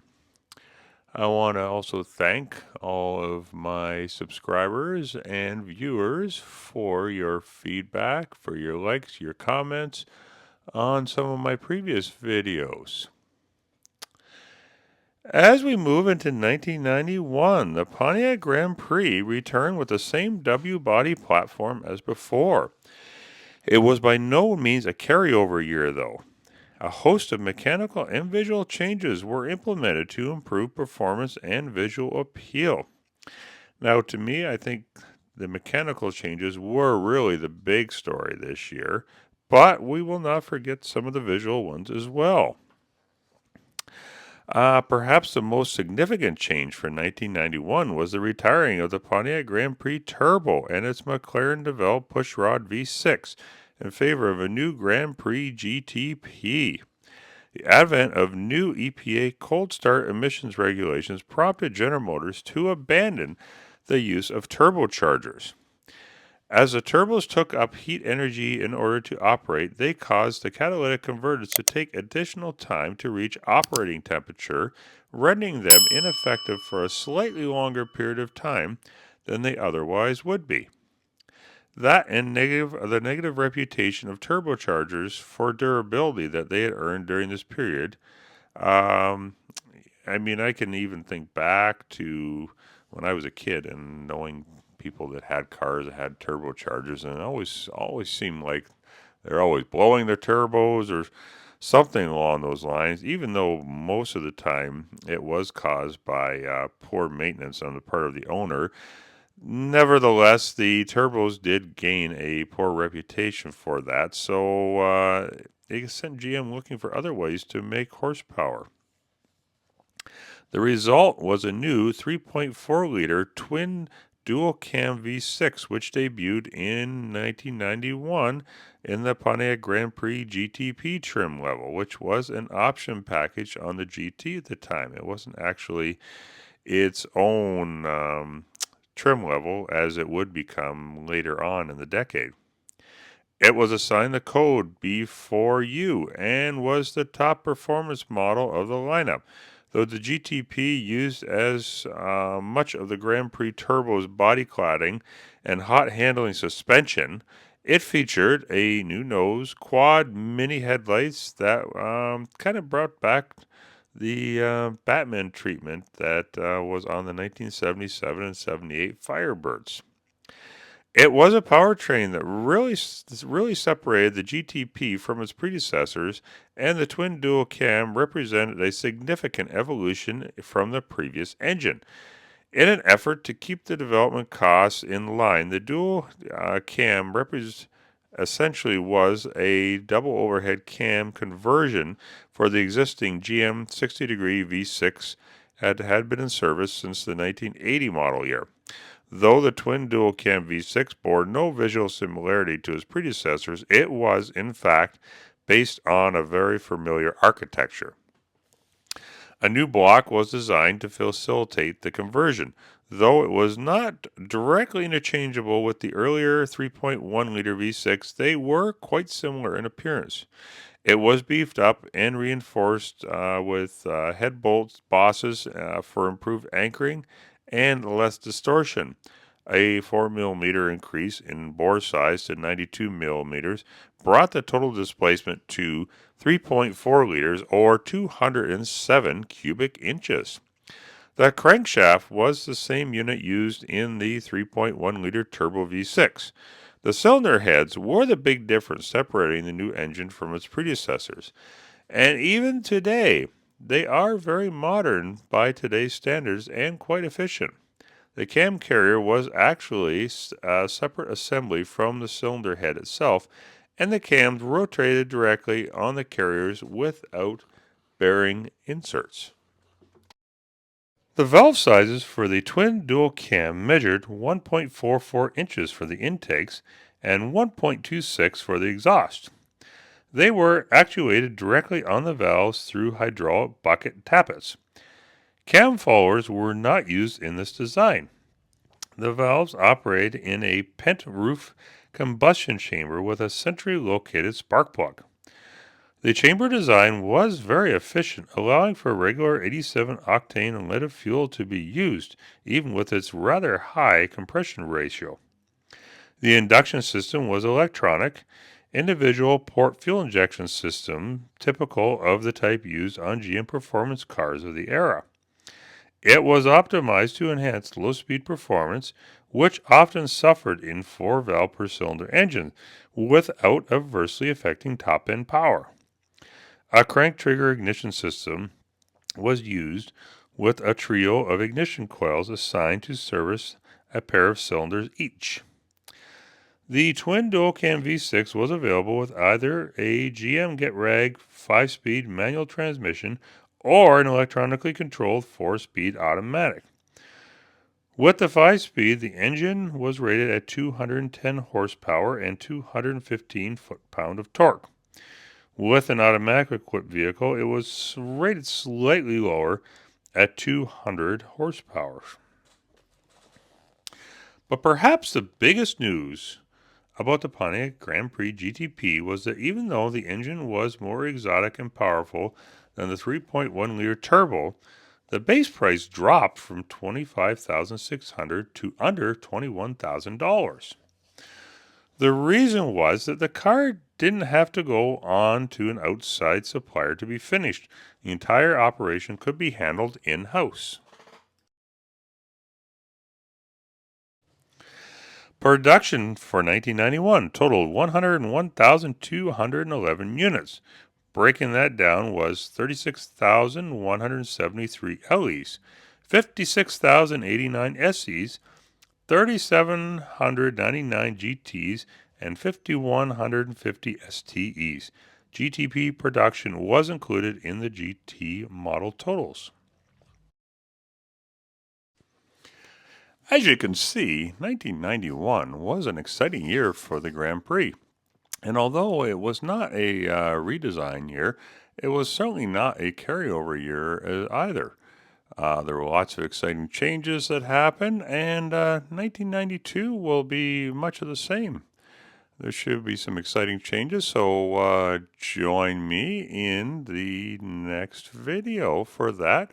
And before you leave, be sure to like the video, leave me a comment below, and subscribe to the channel so that you will know when the next video in this series and any other series I do in the future will be uploaded. Thank you for watching, and I will see you in the next video. There's a moment in time, maybe once in your life, when you feel that you're ready to fly.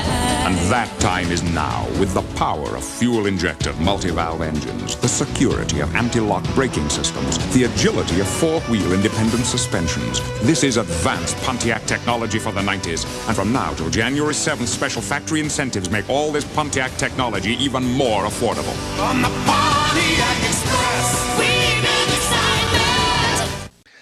The Grand Prix returned in 1992, more or less as a carryover year.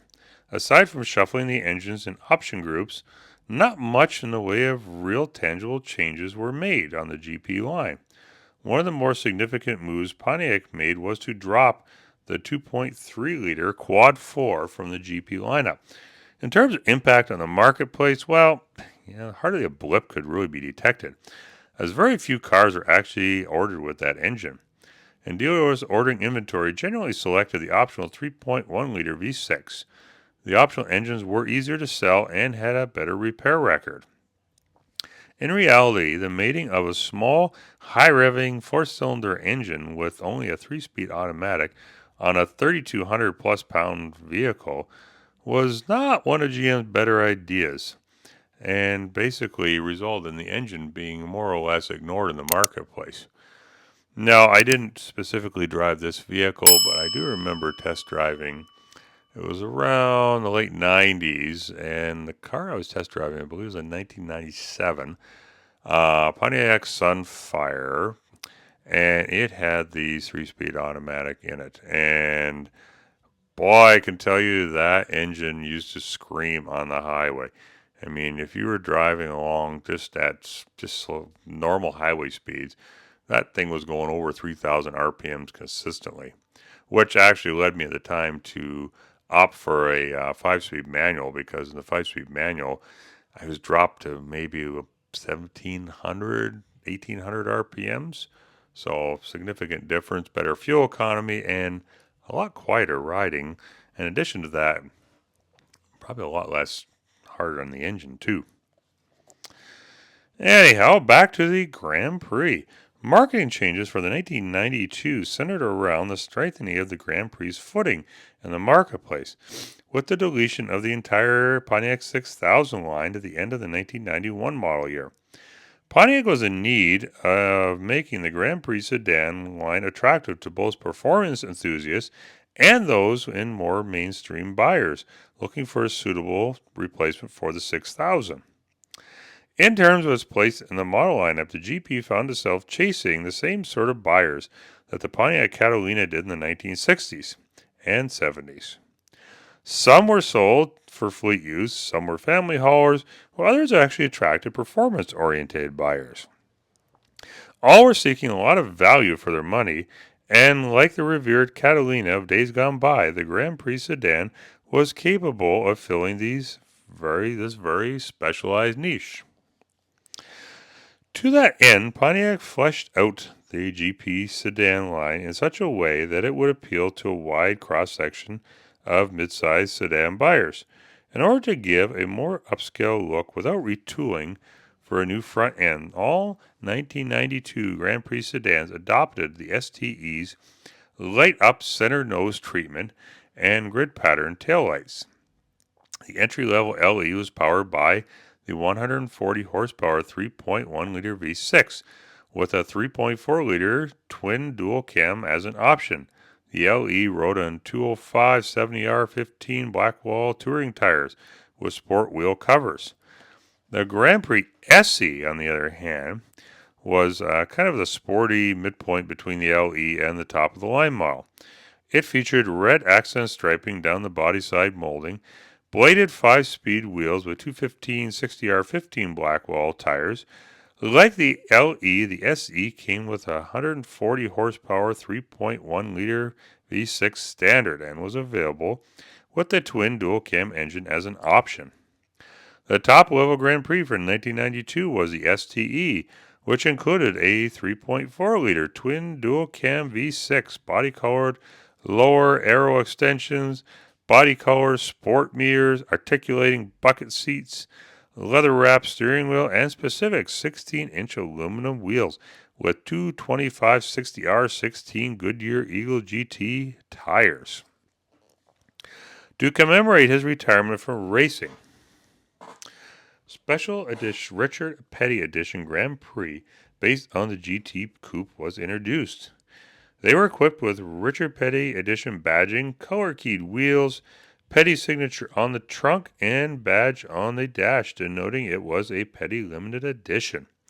A special thank you letter signed by Richard Petty himself was also included, authenticating the car and its production number. Only 1,000 of these cars were built, so they were quite rare here. 450 were blue, 450 were white, and only 100 were red. 75 came with the 5-speed manual, and the other 925 came with a 4-speed automatic. Production numbers for 1992 included 65,458 LEs, 50,016 SEs, 2,255 GTs, and just 1,580 STEs. GTP and Richard Petty Edition GTPs are included in the GT totals.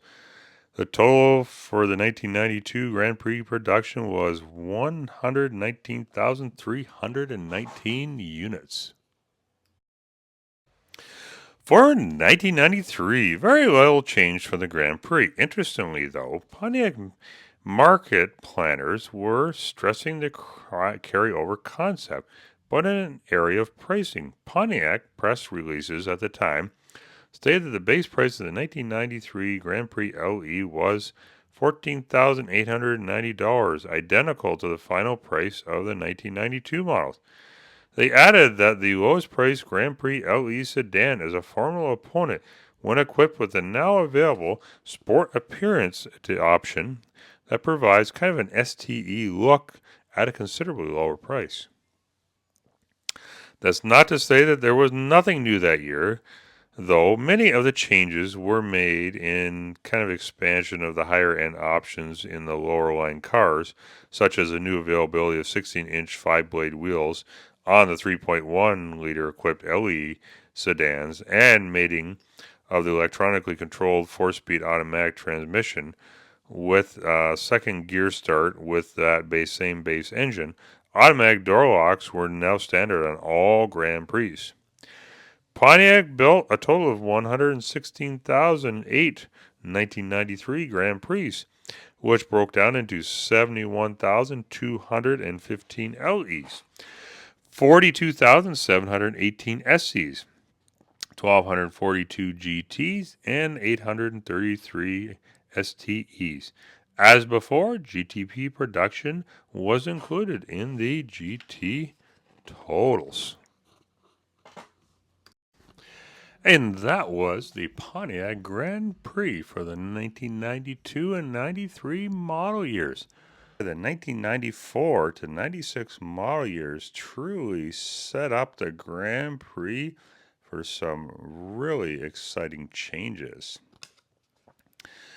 And though there was little exterior differences in this year compared to the previous year, the 1994 model year represented a major step forward in the evolution of the Pontiac Grand Prix. A host of mechanical and interior upgrades were instituted that gave the aging platform a shot in the arm that allowed it to go on for an additional 3 model years before some really exciting changes would happen. The powertrain upgrades were significant. A new version of the familiar 3.1 liter V6 was introduced. It was known as the 3100 V6, and while it was based on the same engine family as the previous power plant, it shared very little in the way of carryover componentry. A new block was designed with a cross-bolted bearing caps further bolstered by a new structural oil pan for unprecedented stiffness. A new assembled steel camshaft replaced the traditional but heavy cast iron unit, and sequential port fuel injection was added, replacing the old batch fire system. Sequential fuel injection sprays a precisely timed amount and metered shot of fuel into each cylinder rather than a continuous spray. The result is a cleaner, more powerful burn, which is giving the car measurably better fuel economy. The ignition system was upgraded with a 24 times crankshaft sensor, and the compression ratio was up to 9.5 to 1, but still ran on 87 octane fuel. The 3100 V6 was mated with the 4T60-E automatic transmission, which helped achieve an APA rating of 19 miles per gallon city and a rather impressive 28 miles per gallon highway. The changes worked to increase the horsepower by 20 to 160 at 5200 RPM with 185 pound-feet of torque at 4000 RPM. The added power dropped the 0 to 60 times of the base GP from 11.1 to 10.5 seconds. The 3.4-liter twin dual-cam V6 was not overlooked either. Though its upgrades were modest, Pontiac was forced to drop the 5-speed manual transmission in this car and engine combination due to too many mechanical issues since it had been introduced. So rather than spending the money on upgrading the bearings, which were the main problem with this engine transmission combination, Pontiac, like Chevrolet, in their mechanically identical Lumina Z7034, simply dropped the 5-speed manual altogether and upgraded the mechanics of the engine with the automatic transmission to basically give that engine more horsepower. Like the 3100 V6, the updated twin dual cam V6 featured new sequential port fuel injection, which replaced the previous batch fire system. The electronic control module was upgraded for the new injection system. The changes brought the horsepower up by 10 to 210 horsepower, 5,000 RPM, with a very respectable 215 foot-pound of torque at 4,000 RPM. As mentioned, a variety of other upgrades were instituted in the 1994 model year. The air conditioning system was converted to a more ozone-friendly refrigerant, and most significantly, the interior received a much-needed facelift, including a new dash, interior materials, and more standard features than ever before. The most significant feature of the interior was the redesigned instrument panel that offered better ergonomics and more storage space. The standard driver and passenger side airbags were also added, a first for any mid-sized GM car.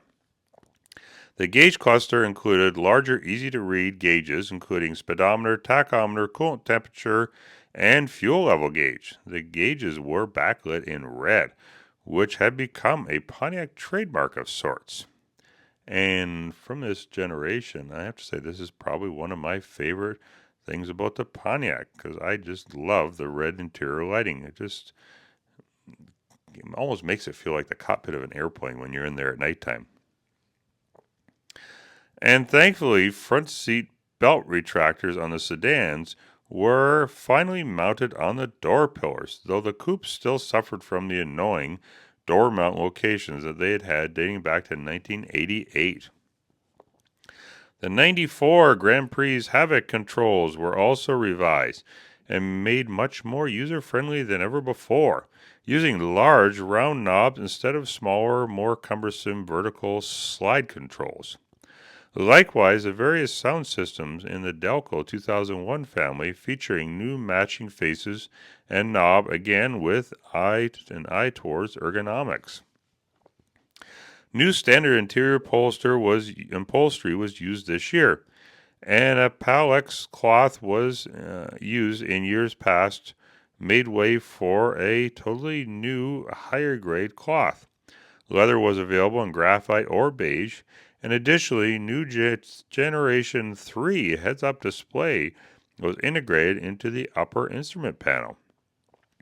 The Grand Prix model lineup was streamlined for 1994, greatly simplifying the ordering process and reducing confusion for buyers. The 5 model lineup was reduced to 2. Option packages were revised, and the base model was upgraded. Only the Grand Prix SE Coupe and SE Sedan remain. The LE and STE models were dropped altogether, while the GTP and new GT sedans became option packages that included the twin dual-cam engine. Additionally, the exterior was upgraded a bit for 94, while some basic body was carried over for both coupe and sedan models. They were freshened up with some revised urethane panels. The SE Coupe benefited from the revised body cladding similar to last year's GTP, but with a bit less ribbing.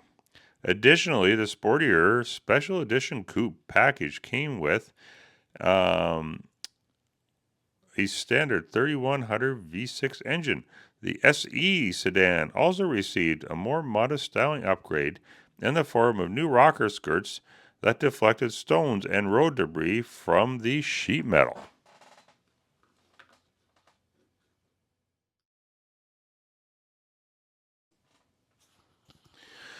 All told, Pontiac built a total of 148,405 1994 Grand Prix. No further breakdowns were available from here on. Nothing other than total sales production has been released by Pontiac, though some specialty versions are included in the totals. The 1995 model year rolled around with very little in the way of changes, considering the rather large number of improvements to both powertrain and interior the year before. It stands to reason that Pontiac wasn't going to change a lot. One area that changed was the engine management system.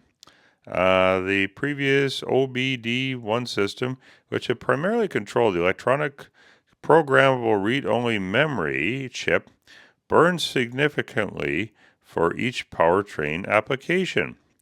It was turned out that the system used in 1995 was a one-year anomaly, a sort of hybrid that featured the bulk of the OBD1 systems used previously, with much of the wiring for the upcoming OBD2 system. Other changes included a special white appearance package for the coupe models that included white color-keyed wheels and specific pinstriping. Actually, these white appearance packages would become quite popular in Pontiacs, as notably the Bonneville and the Grand Am both had this package available. And I have to say, they actually look quite sharp. During this time, maybe more in the late 90s, one of my favorites was actually the Grand Am GT with the V6 that used to come with the white wheels and all the white body cladding. And if you put tinted windows on that car, it looked really sharp. Pontiac built a total of 143,729 1995 Grand Prix. For 1996, it was almost exactly the same situation, with little in the way of visual changes. The main differences between the 96 GPs and the previous two model years were the electronics. The OBD2 was added and became the standard throughout the next generation. It was a flashable control module.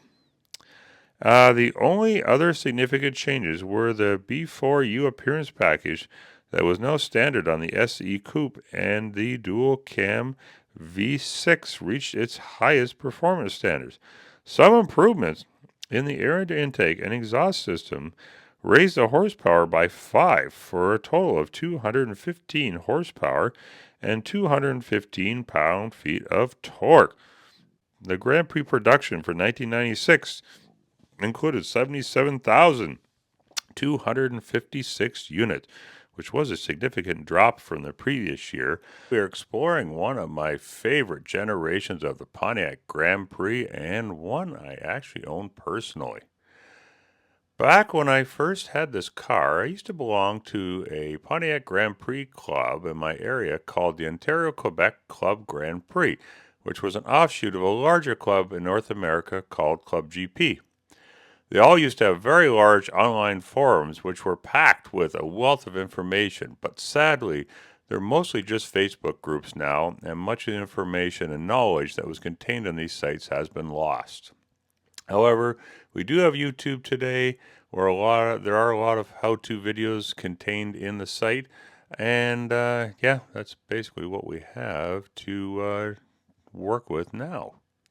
In this video, I will be sharing photos that I've largely taken from the Ontario Quebec Club Grand Prix, the OQC GP meets that I attended back in the day. So you guys are going to see quite a variety of Grand Prix, both stock and modified. This video is the one I have been looking forward to doing the most, so I hope you guys enjoy it. And yeah, I may even do a follow-up video at some point that will chronicle a lot of the meets that the Grand Prix Club had back in the day. So I'm sure that anybody that was involved in that will certainly enjoy seeing that. Be sure to do those algorithm things like, comment, and subscribe. Thanks in advance to everyone. Now let's get on with the show. Pontiac decided that 1997 was the year that they were going to add some sizzle to their lineup, and they were going to start with the Pontiac Grand Prix. A press release hosted by the newly merged Pontiac GMC division of General Motors was held in Blaine, Washington in the June of 1996. It was hosted by Pontiac's new general marketing manager, Roy S. Roberts, who is credited with being the first African-American head of a major automotive manufacturer. The event gave journalists their first chance to experience just what Pontiac had in mind when it came to reinventing the Pontiac Grand Prix. Interestingly, Pontiac gave showgoers a glimpse of the new design in the 1995 300 GPX concept car, which was a customized version of the upcoming 1997 Grand Prix. Also, NASCAR had approved the new body style for competition use even before the production versions went on release. It was a hit on the track in 1996 and several months before the production version's actual introduction. The new Generation W Body Grand Prix was a literal rebirth of the line, a chance for Pontiac to recapture some market share and put a little bit of swagger back in its step. With this new Generation GP, the Pontiac GMC lineup could better compete against its old rivals in the very competitive marketplace and also seek out some new ones as well. Luxury and performance would unite at a whole new level. Pontiac took a page from its own history and brought back the wide track slogan, a term that dates back to 1959. The Wider is Better advertising campaign did a great job of redefining the Grand Prix and trying the new car to bring back some of the flavor of Pontiacs of the past. The new Grand Prix was slightly larger than its predecessor, sitting on a 110.5-inch wheelbase, up 3 inches from before. The overall length was 196.5 inches, up 1.6 inches from the 1996 sedan, and at 54.7 inches in overall height, and that was 0.1 inches shorter than before. The new Wider is Better Grand Prix really was wider than before, up to 72.7 inches overall, a gain of 0.8 inches. The track width had jumped as well, jumping from 59.5 and 58 inches front and rear, up to 61.7 to 61.1 inches respectively. The new styling helped accentuate that message as well. The model lineup was reshuffled a bit from the previous year. As before, 2 and 4-door body styles were offered. The base model SE was only available though in a 4-door, and the GT was available in coupe and sedan, and the top of the line GTP was available in both body styles as well. Though it was technically an option on the GT, it was marketed it as a unique version. The exterior design of the new Grand Prix was where the real story was, in my opinion, here. It had taken quite a large departure from the previous generation and was absolutely sporty and luxury looking, actually. While familiar Pontiac design cues were there, such as a split grille with the honeycomb mesh, which had been missing from the GP sedan for a few years, the cat's eye headlamps and lower body cladding, but in a new athletic shape with a soft, curvy surface development with a smooth, delicate, and wind-cheating roofline. Up front, the plane of the fascia was laid back while the headlamps were more upright. A urethane front bumper featured built-in driving lamps and cooling ducts for the radiator. The up-level GT and GTP models received a racer-looking nose design as compared to the SE, though it too was based on a split grille theme. The hood contour was smooth and raised upward as it flowed to meet the front fenders, which were flared slightly out. It was the roofline that was the most dramatic design element of the new Grand Prix. And a radical break from tradition, the coupe and sedans used the same roofline and even the same roof panel stamping. Though an attractive design in its own right, the previous generation sedan was kind of a bit frumpy looking when compared to this sleek new design. And basically what they were trying to do here is give a sporty coupe-like flair to the sedan body style, and which would make, people feel better about buying a more practical body style because it had the lines of a two-door coupe but had the practicality of a four-door. The rear design of the 1997 Grand Prix was completely new, but brought it up to date with other Pontiac models, featuring a tail lamp design similar to the Grand Am, and optional rear spoilers similar to what was seen in the 300 GPX concept car. As you can probably already tell, I have a wealth of information to share about this generation of the Pontiac Grand Prix. And although there's aspects of every GP generation that I like and appreciate, this one is truly my favorite. Inside, the look was new as well. Pontiac interior design engineers made sure the interior had a makeover, and the results were impressive. A new dash design was used. Owing its very ergonomic and visually appealing layout, the gauge cluster was similar to the 1994 GP interior design, though the rest of the dash area was completely new. A large 115 mile per hour speedometer and a 7,000 RPM tachometer made up the majority of the gauge area. With the coolant temperature and fuel level gauges switching sides, the fuel gauge was now on the left of the cluster and the temperature gauge was on the right. A new driver information center was also added, and it was located in the center of the dash below the radio, where the radio and habit controls. The heads-up display also returned as optional equipment for 1997. And I have to say, out of all the features on my Grand Prix, I think the heads-up display is probably one of my favorites. That and the supercharger, but that's another story. A new thin shell bucket seat design was used for 1997. One that used an open headrest. The thinner seats allowed additional rear leg room, making the rear passenger compartment comfortable for people even over 6 feet tall. Depending on model and option packages, the seats were covered with cloth or feature leather seating surfaces. Also available on the Grand Prix was a unique rear seat pass-through, which opened to the trunk passenger compartment and allowed larger items such as skis and lengths of lumber to be easily transported. This feature had appeared in the previous generation GPs, but was now larger and hidden by an integral upholstery panel on the seat back, which folded down if you wanted to and made a very nice armrest with a drink tray. As with the model lineup, the powertrain lineup was also revised. The 3100 V6 remained as a base engine in the SE, but was not offered on any other model.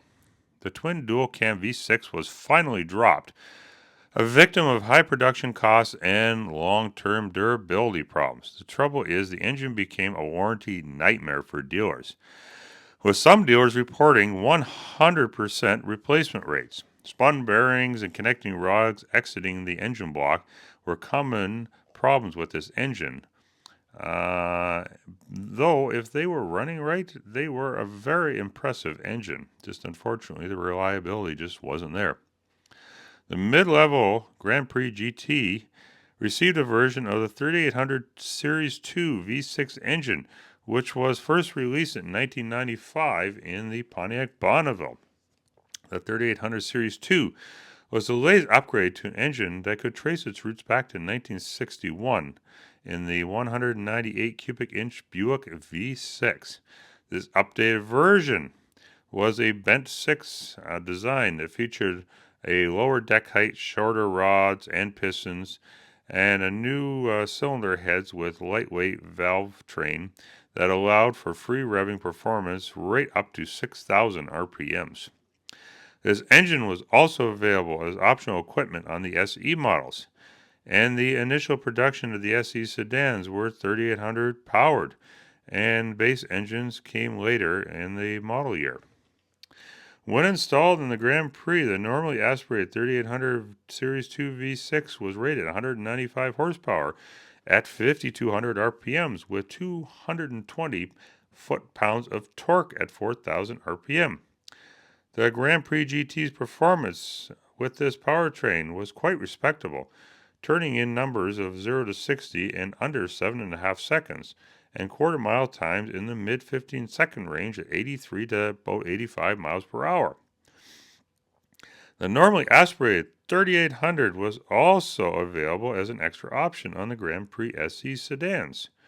Regardless of the model, both 31 and 3800 V6s were mated with the 4T60E 4-speed overdrive transmissions.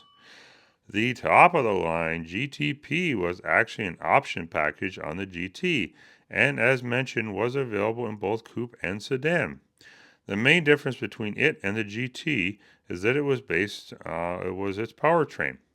The GTP featured a code L67 supercharged 3800 Series 2 V6, which was rated at 240 horsepower at 5,200 RPM with 280 foot-pound of torque at 3,200.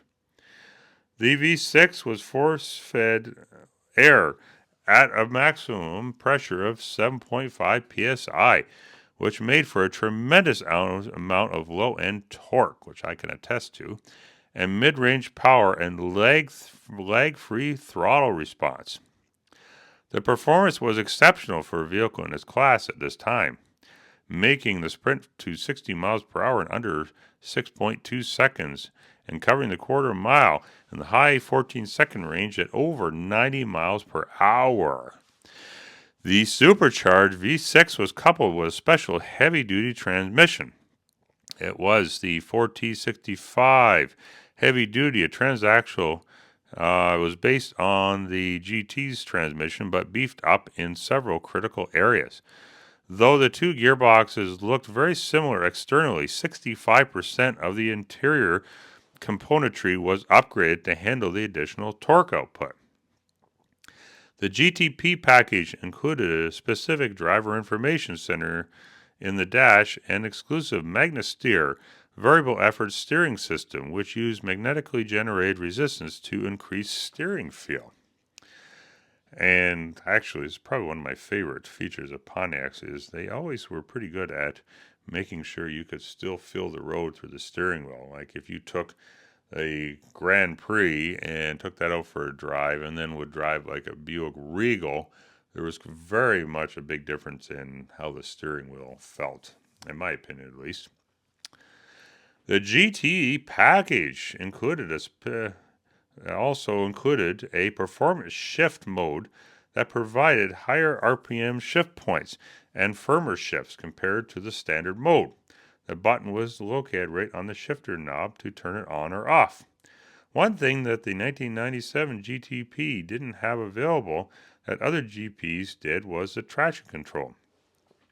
It was decided to leave the function off by engineering staff as the torque output of the supercharged 3800 could overpower the traction control's built-in parameters.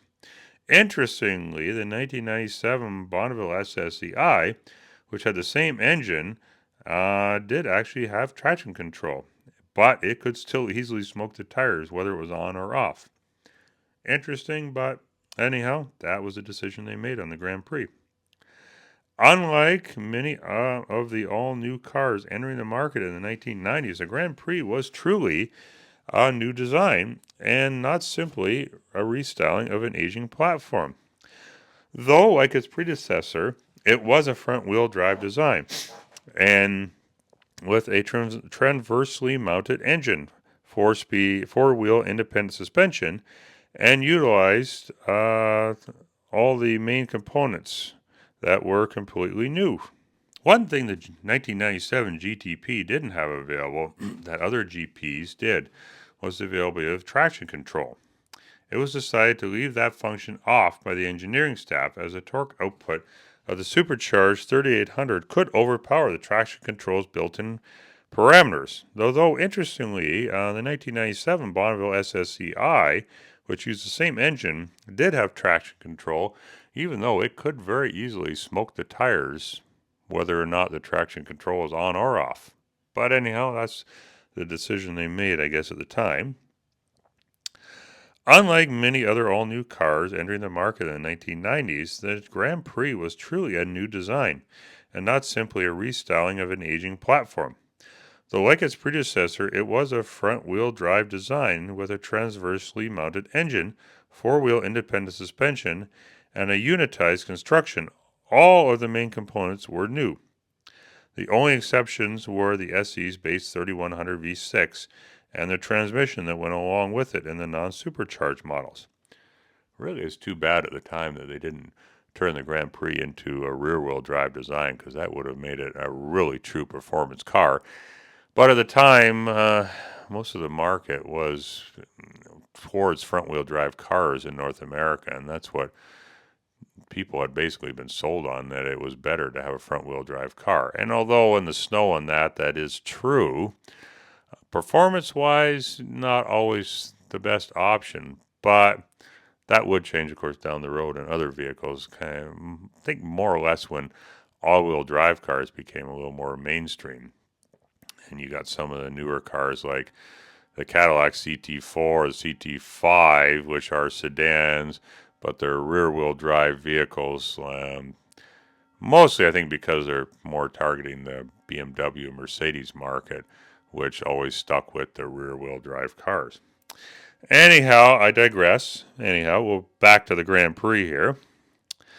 The Grand Prix's new unibody shell was based on the new GMW body platform, and it shared this platform with the Buick Century and Regal and the upcoming 1998 Oldsmobile Intrigue. It featured beefier construction than before, resulting in a tuning frequency of 22 Hz, indicating a rigid platform, which would reduce torsional flexing and improve handling. The new design in the 1997 Grand Prix to boost 40% greater torsional stiffness and 15% greater bending stiffness than the previous generation car. One of the interesting features is the Grand Prix didn't come with the stabilizer bars that the Buick Regal did, which was really kind of odd. Even though those two would actually fit on the Grand Prix if you just had the right bracket adapters, and I did actually add that into my Grand Prix, which definitely gave it a lot more rigidity when you're going around corners and that, and a lot better overall handling. But anyhow, yeah, that was kind of odd that the more performance-oriented vehicle didn't have that, but I guess the Buick Regal is supposed to be kind of still a little bit more of a upscale model, so I guess that's why they stuck it in there, the same as the cabin air filter. The Buick Regal came with a cabin air filter, whereas the Grand Prix didn't. However, the spot for the cabin air filter actually is there, so you just buy one for a Buick Regal, pop it in, and away you go. You got a cabin air filter. But again, that was, Buick's a little bit higher end than Pontiac kind of thing. So anyhow, so the changes did not stop there. Both front and rear suspensions were completely redesigned from the previous generation. The McPherson strut front suspension layout was retained but featured new steering knuckles. The conventional triangular lower control arms were replaced, and they were replaced with new L-arm designs that offered improved isolation from road harshness without compromising handling or road feel. Similarly, the rear suspension was also completely redesigned. Gone was the familiar composite cross-leaf spring, and in its place was a more conventional tri-arm system that used Chapman struts and coil springs and stiff tubular lateral links, which were designed to maintain proper geometry. Other new design details include a revised braking system with 10.9-inch discs on all four corners, which was actually pretty impressive for a mid-range car at that time, as most cars at that time, and that price point anyhow, were still using rear drum brakes. The emergency brake was now housed in an integral cast-in brake drum, which was part of the rear rotors. Hood gas struts were also added as a running change during the latter half of the model year, replacing the cheap-looking prop rod previously used. New wheels and tires combinations were also available for 1997. Base Grand Prix used steel wheels with bolt-on wheel covers, which were mounted on 205 70R15 Blackwell radial tires. The 5-blade aluminum 16-inch wheels were optional, which were mounted on 225 60R 16-inch Blackwell touring tires. GTs and GTPs came with a choice of 5-spoke or cross-lace wheels, which were mounted on 225 60R 16-inch tires. Interesting, top speeds of the Grand Prix have been electronically governed for several years, and was a choice. It was basically the choice of the tires that ultimately decided how fast the car would be set to be able to go. The Grand Prix SC and GTs came with non-speed rated tires, so the top speed was limited to 108 miles per hour. Certainly adequate for most driving situations, though. But the GTP, which came with H-rated tires, were governed at 126 miles per hour, a safe margin below the 130 mile per hour maximum rating of the tire. Although the truth was, the GTPs were actually capable of much more. Tests conducted by Pontiac at their pace car program indicated that the speed limiter, when it was removed from the PCM, the GTP pace cars could reach top speeds of 147 miles per hour, an impressive figure for any performance car, let alone a V6 powered front-wheel drive car.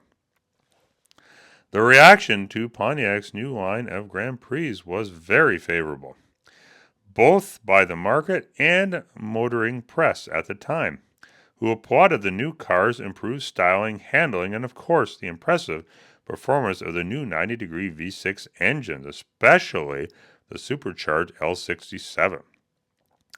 The 1997 Grand Prix represented a quantum leap forward in all areas, as you can see by this long list of improvements. One might expect sales to jump sharply from the lame duck 1996 model year, and the total production run was 159,140 units.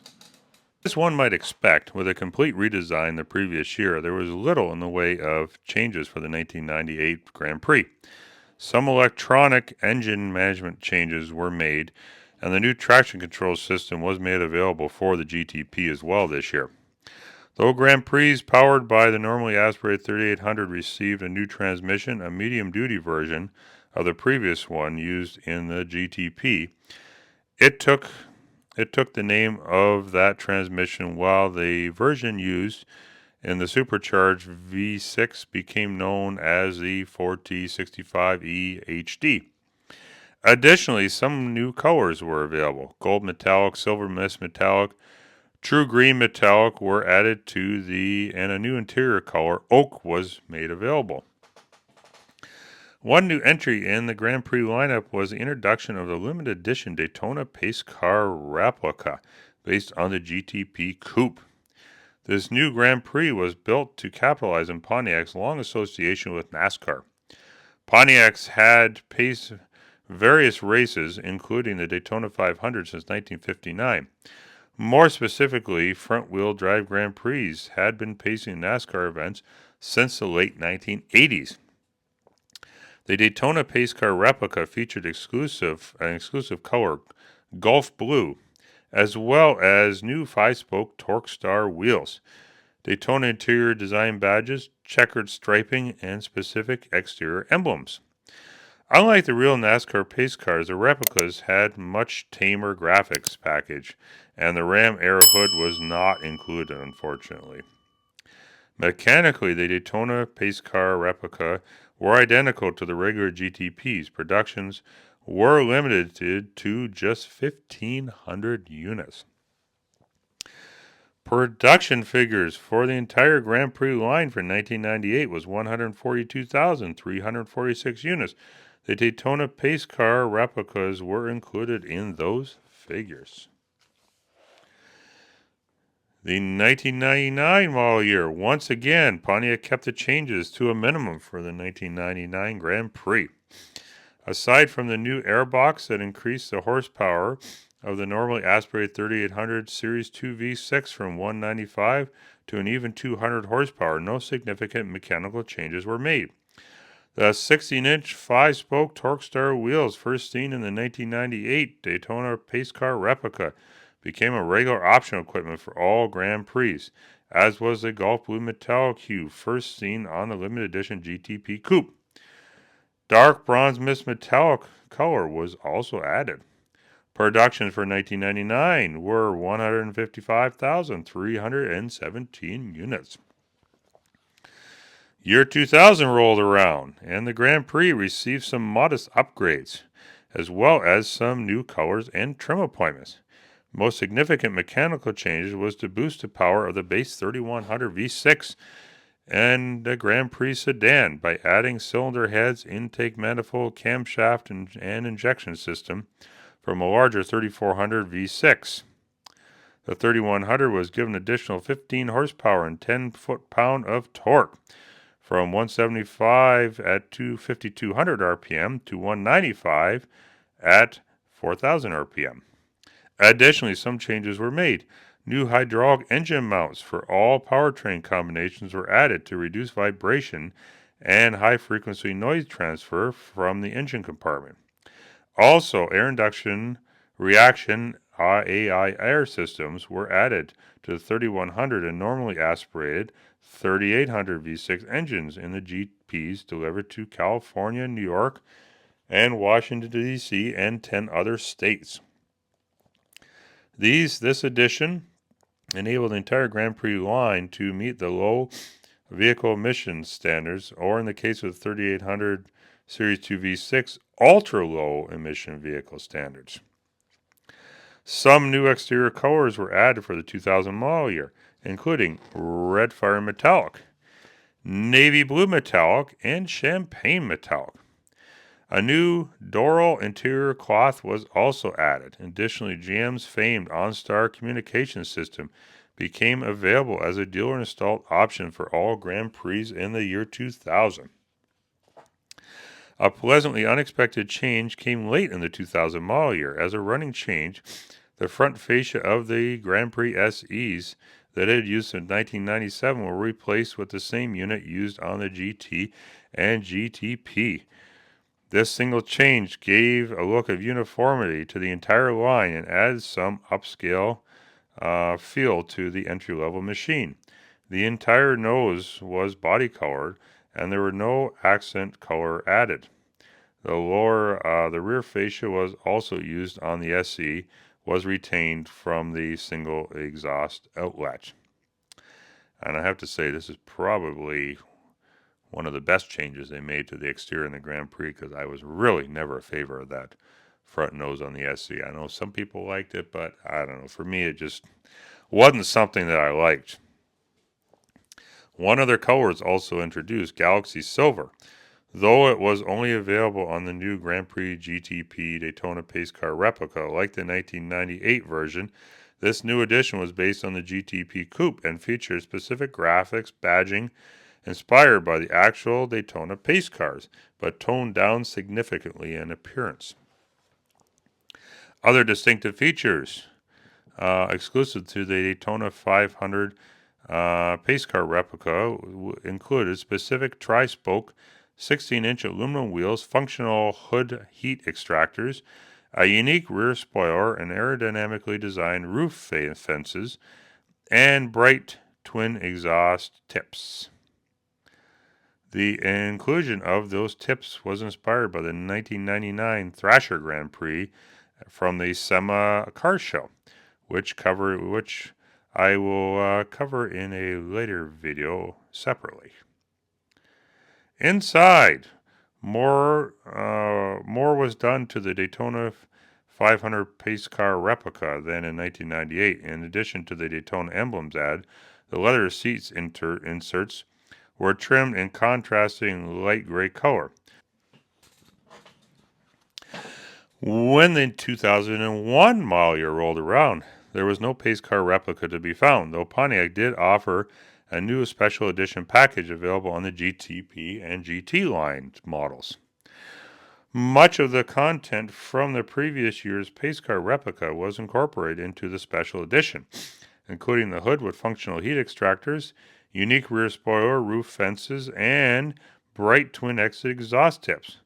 A new chrome multi-spoke 16-inch wheel was used for the first time on the special edition 2001 model, and unique badging rounded out the exterior package.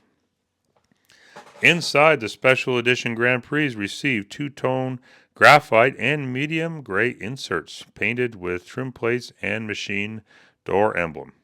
The special edition was available in Galaxy Silver, black, bright red, and in white.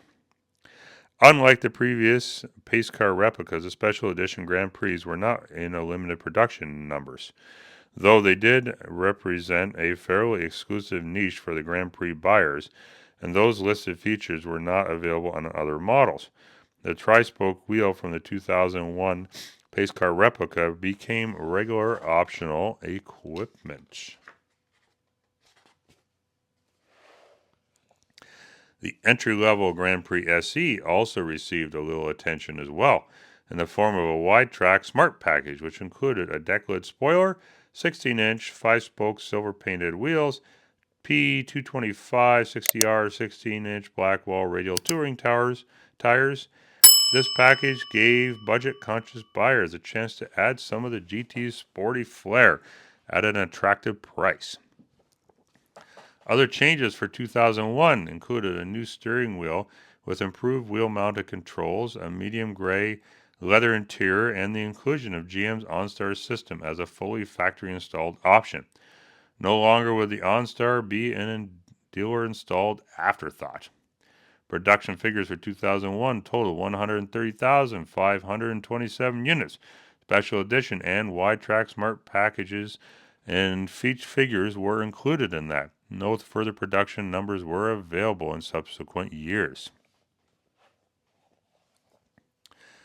For 2002, the Pontiac GMC celebrated its 40th anniversary of the Grand Prix introduction with a commemorative 40th anniversary option package for the GT and GTP models and sedans, coupes and sedans.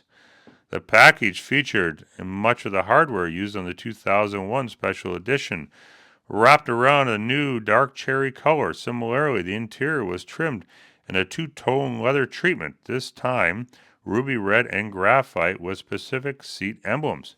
Additionally, the gauge cluster console trims were finished in a lightly textured soft ruby red paint. Like the 2001 special edition, the 40th edition Grand Prix were not limited edition cars, but were the top of the line models of that year. If the dark cherry metallic used exclusively on the 40th anniversary edition was to the taste of the buyers, some new colors for the Grand Prix models were introduced. They were dark tropic teal metallic, ivory white, blue black metallic, and aside from the new colors, little changes were made for 2002. Pontiac showed a Grand Prix concept in the 2002 called the G-Force. It was like the 300 GPX before, a thinly disguised version of the upcoming 2004 Grand Prix, and previewed much of what buyers would be seeing in just a couple more model years. A significant side note for the 2002 model year was that it represented the last of the Grand Prix coupes. Citing a decline in coupe market, the last unit built rolled off the assembly line in Kansas City on July 19th of that year. It seems rather ironic when one considers that the Grand Prix was originally released as a personal luxury and performance coupe. Except for the 1967 convertible, a one-year anomaly, the Grand Prix was a two-door coupe only until 1990. Now it would have to soldier on into the 2003 model year as a sedan only. For 2003, the Grand Prix was reduced to three four-door sedans, the SE, the GT, and the GTP. This was kind of a lame duck year for the Grand Prix, as a new car was waiting in the wings. Truth was, the second generation Grand Prix served Pontiac very well, gaining praise from critics, garnering strong sales, and even sprouting enough enthusiast interest to support an active aftermarket and online community, which continues to this day. Many of the changes made for the 2003 model years were the result of simplifying the ordering process. For example, an AM/FM stereo with CD player and 6 speakers was now standard. The rear seat pass-through was made standard on the SE as well as the trunk storage net on the GT and the GTPs. Heads-up display and trip computer were available as standalone options in the GTs and GTPs. A new color, Victory Red, was made available on the GT and GTP sedans. A new limited edition package was made available on the 2003 GT and GTP models. It included the spoiler from the previous premium edition Grand Prix, as well as the chrome multi-spoke wheels, a new limited edition center cap, blue fog lamps, a monotone lower fascia, unique badges, white face gauges, unique seats with door inserts, leather bolsters, and cloth inserts with blue stitching. The package also included floor mats with embroidered limited edition graphics and a unique door sill plate. The limited edition was also available in white, blue, or silver exterior. In the years to come, once enough time has passed to shake the used car image, this second generation front-wheel drive Grand Prix is likely to go down as one of the high points of Pontiac's recent design history. Whether or not the 1997-2003 Grand Prix reaches the lofty status of the 1961 Ventura or the 1963 Grand Prix, one thing is certain, they were the best Pontiac cars built in that era. As we continue our exploration of the Pontiac Grand Prix, this being the 2004 generation, which was arguably the final generation of the Grand Prix, because it would later on be reimagined as the Pontiac G8, which would share its platform with one of the Holden vehicles of Australia.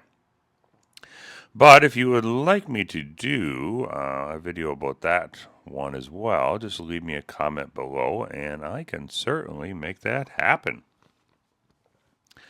With the success of the previous generation Grand Prix, both in terms of sales and general acceptance in the marketplace, designers and engineers had a lofty challenge ahead of them. While the styling of the previous generation was spectacular when it was originally introduced, New design trends had evolved in Detroit and elsewhere, driven chiefly by Cadillac's daring and influential arts and science approach. In comparison to the sharper, more angular designs coming from Detroit and abroad, the soft athletic surface of the 1997 Pontiac Grand Prix had by 2003 become rather dated. The fact that very little had been done to freshen up the look exasperated this situation. So it was time for a new one. A new approach was required to update the styling of the Grand Prix. And once again, they needed to still maintain the brand identity of the Grand Prix and make the Grand Prix what it was before, with a fresh new design. Unlike the previous generation, where practically nothing was carried over from the 1988 to 96 version, this new Grand Prix was actually a reskin of the existing platform. While some upgrading to the suspension and drivetrains were instituted, the basic unibody construction and floor plan was largely carryovers from the 97 to 03 model years. The truth was, the GMW body was a very capable platform, and with some minor improvements, could carry on with just only a little hint of obsolescence. The Grand Prix was given a more modern look, one that was keeping up with the times, yet retaining the essence of the brand. It is said that some of the fine-tuning design came from GM product czar Bob Lutz, and his design team are credited with the final design. The 2004 model year. Up front, the new Grand Prix featured a split grille, cat's eye headlights, driving lamps built into the front bumper fascia. The look, however, was entirely new, with crisp contours, angular creases, and a decidedly aggressive stance. The front end featured curved triangular elements, including headlights, grille openings, even the Pontiac arrowhead on the nose. They, like the driving lamps, looked significantly larger before adding a dramatic flare to the front end. The hood featured 3 fine ribs which formed an ironing board contour similar to the Pontiacs of the past. The body sides were significantly taller than before, giving a sort of fuselage appearance. This look was accentuated by the lower body skirting at the rocker panels. The shape of the side glass was more angular than before, especially on the rear door glass, which swept up, giving the appearance of a coupe body style while still being a four-door. This was seen as an important feature, as it was only to be available in four-door sedans instead of coupes like they had been in the past. Likewise, the roofline was a fastback, which cut into rear seat headroom more than before, but was perceived to be a necessary design element. Though it was attractively designed, the rear of the new GP was seemingly less successful at projecting the Grand Prix persona. Aside from the call-out badging, contrasting charcoal color on the lower edge of the rear fascia, and twin outlet exhaust tips on the dual exhaust, there was little in the way of design character that said Pontiac at all. Indeed, the triangular-shaped taillights, which extended around the corners of the body and into the rear quarter panels, and its Euro-inspired license plate housing, could be quite at home in the tail of a similarly sized European or Japanese sedan. That being said, it was certainly a pleasant-looking view from the rear, and it did tie fairly well with the front-end styling. There was not, however, enough of the aggressive, in-your-face oomph that screamed Pontiac, as the car had seen in the past. One area where the 2004 Grand Prix was significantly improved over its predecessor was in areas of access and user-friendliness. For example, the rear doors open at 82 degrees, allowing improved access to larger items. The 60/40 split rear seat also folded, and even the front passenger seat folded flat. Additionally, the trunk opening was nearly 10 inches wider than before and featured a lift-over height nearly 6 inches lower, making it easier to get heavy items into the trunk to be stowed away. Items as long as 9 feet could fit into the car and be accommodated and still have the trunk lid closed. Inside, the new Grand Prix featured a completely new interior design to complement the new sheet metal. A completely new dash design console was implemented and had no real similarity to the previous designs. It was designed to resemble an aircraft cockpit and featured a 140 mile/hour speedometer at the center of the gauge cluster, a slightly smaller 7,000 RPM tachometer to the left, and to the right a fuel level and coolant temperature gauge shared the same gauge face. The steering wheel was more European looking, with a black leather trim, 3 short silver spokes with radio controls on them, and a large curved triangular horn button that housed the airbag. The seats were also new. The front bucket seats featured a new thicker shell and offered more comfort, but took up a little bit more space in the interior, slightly reducing the rear seat legroom. Depending on the model, seats could be cloth or leather covered. And to kind of go along with what I was talking about earlier about how this was more of a refresh, the seats from this generation actually did fit into the previous one as well, so there was a lot of similarities. Even the door handles were actually interchangeable on these. Speaking of models, the Grand Prix lineup was shuffled once again in 2004. The SE model was dropped, as was the 3100 V6 engine, and with its mated transmission, making the GT the entry-level model. Different options were classified as GT1 and the plusher GT2. The supercharged GTP also returned with a supercharged V6, and new Comp G option package was made available on the GTP sedan. The Comp G became the top-of-the-line Grand Prix for 2004. As mentioned earlier, the W body platform from 97 to 03 Grand Prix were retained and updated for the 2004 restyle. One of the more significant changes was the substitution of a steel engine cradle with an aluminum version of the same design.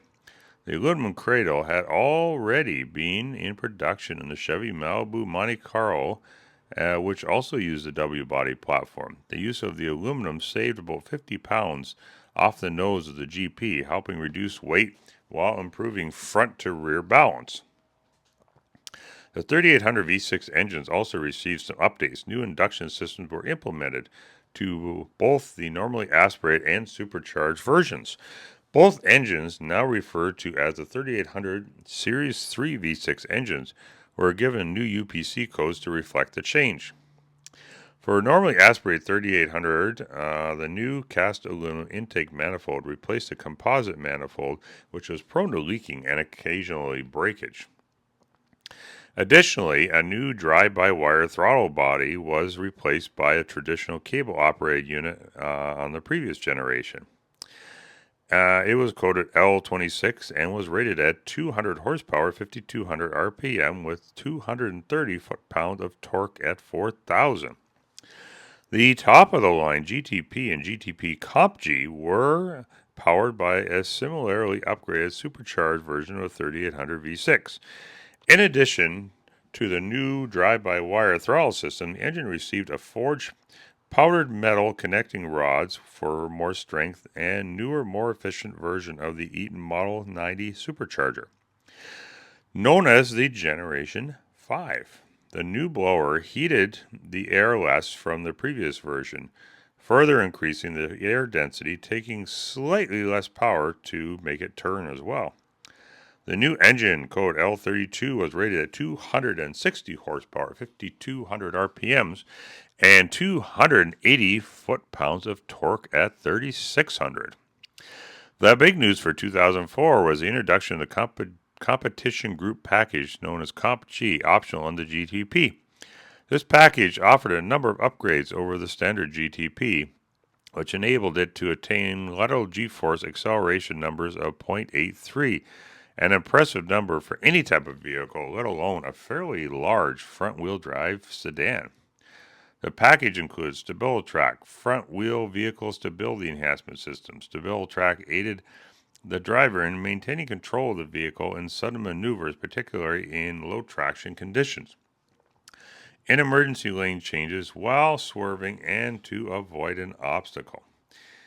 If the system determined that the vehicle was not responding appropriately to the driver's steering input, the StabiliTrak automatically reduced engine torque and applied precise amounts of pressure to the individual front brakes to slow the vehicle and help bring it back onto its intended path. Another feature of the Comp G package was a tap shift, touch-activated power, a feature that turned the transmission into a manual automatic hybrid. It provided manual gear shifts without a clutch. Tap shift used Formula One style paddles on each side of the steering wheel to manually control which gear the driver chooses. One click and on the front paddle and move the transmission gear up, while one tap on the back side produced a downshift. The tap shift of the car specific gear changes were determined by the driver. Another significant change for the Grand Prix was that it was now manufactured in a different assembly plant than before. Previous models were assembled at the Kansas City plant, but since the facility was being retooled for the upcoming Chevy Malibu and Pontiac G6 production, it was moved to Canada's Oshawa 2 assembly plant. Once again, Pontiac gave the public a preview of the upcoming production models of the Grand Prix GXP, a beefed-up version of GTP, which featured an all-aluminum 5.3-liter GM small block V8 and a host of aggressively styled body modifications to show the high-performance cars can actually have 4 doors. For the 2005 model year, little had changed at all, aside from the available MP3 audio system, optional remote start feature, and hands-free OnStar system. A new color, blue-green crystal metallic, and some new wheels were things that had changed on from the 2004 model. That is until the mid-year when Pontiac brought out the Pontiac Grand Prix GXP off the show car turntable and actually put it into the showroom floor.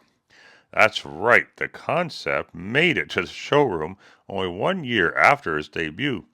It was the first time a Pontiac Grand Prix had used a V8 engine since 1987. It was also the first Pontiac to use GM's displacement on demand technology. Actually, the GXP show car was actually a pre-production version of the production car, but it was sufficiently radical to have enthusiasts question whether it was just another teaser and something that would actually never make it to the dealer. Now, it was quite the interesting endeavor to actually get this V8 engine inside of a car that was really only designed to house a fairly compact 3.8-liter V6. But GM made it happen with a lot of different engine modifications, and this 5.3-liter benefited from a number of different Corvette-derived components and technology to make it happen. The displacement on demand system was new to GM, and basically it deactivated 2 cylinders in each bank during low demand situations, allowing the car to run as a V4, reducing fuel consumption by as much as 12%. Although the car was originally rated at just under 300 horsepower, with new SAE calculations, it actually ended up being rated at 303 horsepower instead. With all 8 cylinders operating, the 5.3-liter V8 could propel the GXP to 0-60 times of under 6 seconds. Depending on the skill of the driver, the GXP could cover the quarter mile in the high 13 to low 14-second range at over 95 miles per hour, which is a truly exhilarating performance for a front-wheel drive sedan. There was more to the GXP package than just the engine swap. The chassis was upgraded to handle the extra horsepower and torque of the new optional V8 engine. Building on the successful Grand Prix Comp G suspension settings, engineers lowered the car 9 millimeters through the use of higher rate springs and gas-charged struts. Out back, the 17.2 millimeter hollow rear stabilizer bar was also used.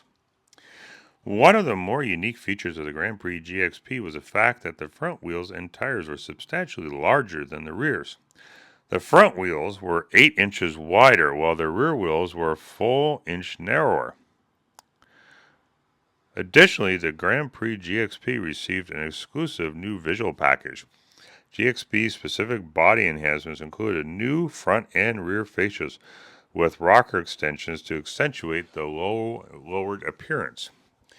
The front fenders were also unique, flared for the wider wheels, and they now had smaller extractors that called to mind units of the 1970 to 1981 Trans Ams.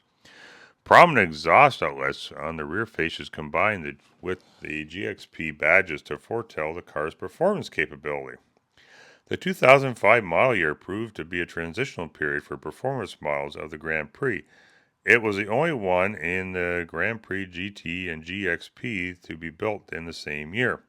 Aligning Pontiac's performance models under the GXP banner would mean the end of the line for the GTP, a nameplate that stood for high performance since its introduction in 1991.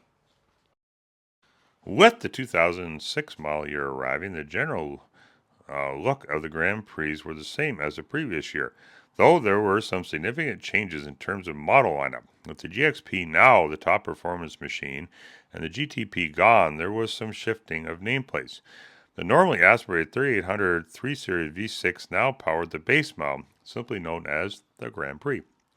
The supercharged 3800 3 Series 3 now powered the Grand Prix GT, essentially with a few detail changes, particularly with the rear fascia, and what was the 2005 Grand Prix GTP became the 2006 Grand Prix.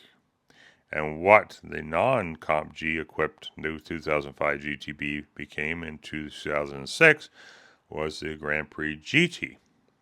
The GXP sedan remained unchanged from the 2005 half model year. Some new option groups were also unveiled at the base Grand Prix and GT. In order to give the two lower models some added visual appearance, a new special edition package was introduced. It carried a $2,000 price sticker and consisted of a custom front air dam and ground effect skirts designed to visually lower the vehicle, creating a sportier look. 17-inch wheels with 5-spoke aluminum and Michelin 225/55R17 tires with an inflation monitoring system were also part of the package. This marked the first time that the 17-inch wheels were available on the base Grand Prix. 17-inch wheels were standard on the 2006 Grand Prix and on the GT as well. Pontiac was pleased to report the sales of the 2006 Pontiac Grand Prix GXP represented a full 30% of all GP sales. Obviously, the aggressive styling and powerful V8 engine were big factors in the purchasing decision. Buyers looking to modify their cars for more performance were more likely to purchase a GT model, as there was and continues to be a very strong aftermarket parts support for the supercharged 3800 V6 engine. That sort of support was not yet ramped up at this time for the front-wheel drive version of the 5.3-liter V8. As we moved into the 2007 model year, it was pretty certain by this point that the Grand Prix fate had been sealed and that the 2007 model year would see the end of the line for the Pontiac Grand Prix. Coming at you today with a new video on the Pontiac G8 as requested. I would like to first thank a friend of mine for providing me with many of the photos for this video today of both his car and cars of friends of his from his car club. Also, stay tuned because in a future video very soon, I will be featuring his Pontiac G8, which he has done a very extensive Holden conversion on. So keep your eye out for that one. The Pontiac G8 was a full-size sedan produced by Holden in Australia for export to the United States, where it was sold under the Pontiac brand name. The G8 was essentially a rebadged Holden Commodore, which was released in 2008. The G8 had a very lofty job to have to take the place of two cars that had been discontinued in the Pontiac lineup. They were the Pontiac Bonneville in 2005, and later on, a couple years later, the Pontiac Grand Prix. So this car now needed to fill this void. But by December 2008, the rear-wheel drive V8 had not become the sales replacement that GM had expected it to be. With 11,000 unsold units of the G8 and just 13,000 sold, during the 2009 global economic recession, market prices had dropped by $3,000 to $5,000 from GM's original sticker price. So you can't really say that this was necessarily a Pontiac G8 problem, but more or less that people had been losing their jobs and their homes and that, and buying a vehicle just wasn't really on the top of their priority list. And with the imminent demise of the Pontiac brand as a result of GM's Chapter 11 bankruptcy in 2009, the 2009 model year marked the end for almost all Pontiacs, including the G8. The only exception to this was, for some reason, there was a few Pontiac G3s, which were the little, very subcompact cars that Pontiac sold at the time. They kind of, few of those snuck through for the 2010 model year. But for most other GM or Pontiac vehicles, they were done by the end of 2009. However, in July 2009, Bob Lutz made an offhand comment during a press review that the G8 would be revived as a Chevrolet Caprice. Subsequently, Lutz then retracted the statement, citing market conditions. So whether or not this was something that was going to be or not be, I'm not sure. Probably was, but this was a very tumultuous time for people in the North America and the world in general, as well as GM having to go through a Chapter 11 process. So the background. The G8 is based on the GM Zeta platform created by Holden for the VE Commodore in the Australian market. The G8's model number was GMX557. The G8 differs from the Commodore mainly in frontal styling and interior details. And of course, the fact that in North America it would be a left-hand drive car instead of a right-hand drive. At the January 2007 North American International Auto Show in Detroit, Michigan, Chairman at the time, Bob Lutz, confirmed that GM would import Holden Commodores into the North American market as Pontiac G8s. The news was not planned to be officially announced until the Chicago Auto Show in February. Holden Chairman Danny Mooney announced that a G8 is imported from the Elizabeth, South Australia plant in South Australia for the life cycle of the car, but refused to comment on possible future production at GM's Oshawa, Ontario facility, which was kind of the big rumor at the time. At the 2007 Chicago Auto Show, GM Global Chairman Bob Lutz announced that the G8 was expected in the U.S. Pontiac dealerships as early 2008. On July 4th, 2007, the first Pontiac G8 prototypes rolled out of the Elizabeth assembly plant in Australia. General production actually didn't begin, though, until December 18th, 2007. The G8 was the first rear-wheel drive four-door sedan sold under the Pontiac name since the 1986 Pontiac Bonneville and Parisienne, as it was called in Canada. However, at the time of the G8's release, Pontiac did offer a rear-wheel drive Pontiac Solstice, and at the time of then discontinued Pontiac GTO, but that one was actually a coupe. They were brought into the North American market, but it was kind of a sales failure as well, so that was scrapped after a fairly short period of time. And it never even made it to Canada. I believe it was some kind of, I think it had 5-mile-per-hour bumpers, but then the Canadian market you had to have 7. So can correct me if I'm wrong in the comments below, but I believe that was the reason why the GTO never actually made it to Canada. On to the specific trim levels. Trim levels were as follows. The G8, the base G8, referred to in the Pontiac literature as the G8 sedan, is available with a 3.6-liter high-feature V6 engine, producing 256 horsepower. The only transmission available is a 5-speed automatic, and fuel economy was officially rated at 17 miles per gallon city and 25 highway. So this would replace the 3.8-liter that had been seen in many of the Grand Prix for a number of years now. Slightly higher output as far as horsepower goes, so this was a pretty big engine at the time, and 3.6-liter actually remains to be a popular engine in the GM lineup to this day. Base G8 models came standard with 6 airbags, dual tailpipes, 18-inch alloy wheels fitted with all-season or summer performance tires, sports body kit, fog lights, power windows, power door locks, cruise control, black cloth seats, and 7-speaker audio system, including front center speaker, single disc CD changer, and auxiliary input jack. A comfort and sound package was available on the V6 Power G8s, which upgrades the 7-speaker audio system and manual climate controls to an 11-speaker sound system and automatic climate controls, which were found standard in the GT model.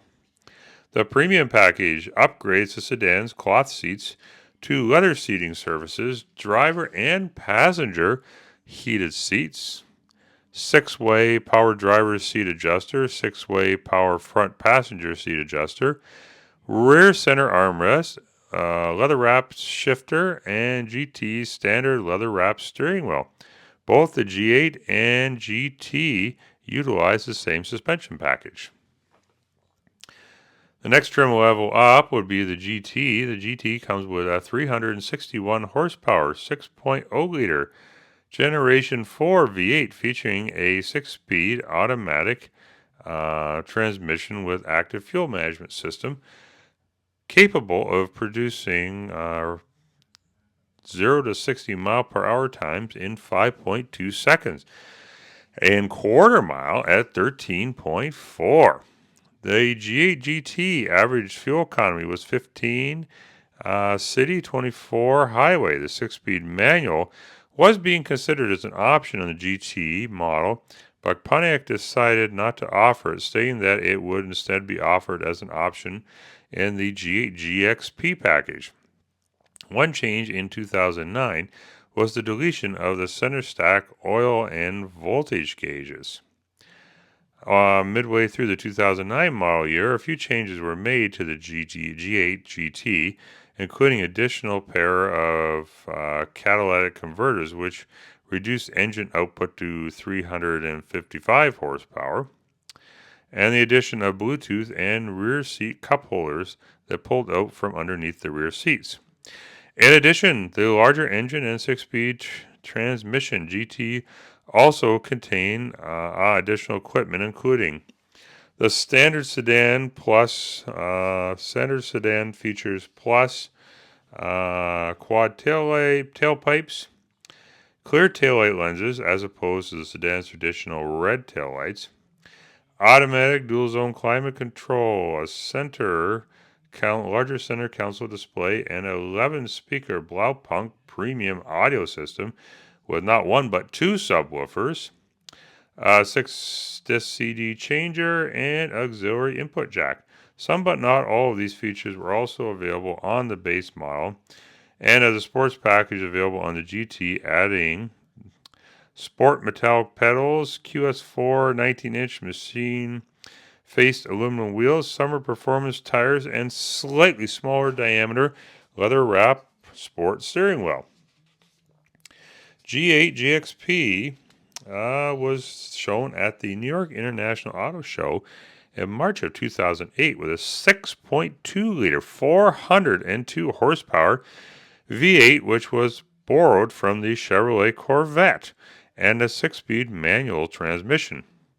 Production of the GXP was more powerful than the LS3 V8, producing 415 horsepower and 415 pound-feet of torque. The 6-speed automatic was standard, while the 6-speed manual was available. The GXP reached speeds of 60 miles per hour from a complete standstill in just 4.5 seconds, and a quarter-mile time was 13 seconds at 109.6 miles per hour.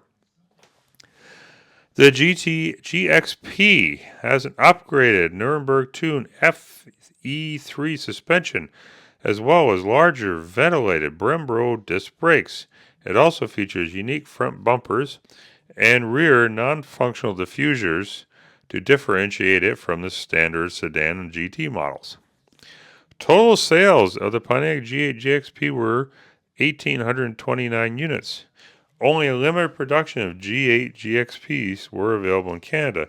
10 units were shipped to Canada. However, 4 were only sold to customers, and the remaining 6 were disposed of through GM's internal system. In 2014, GM released the Chevrolet SS, which was in essence a new generation G8 GXP. It was based on the new VF chassis Holden Commodore, the successor to the VE chassis Commodore, which was on the G8 was based on.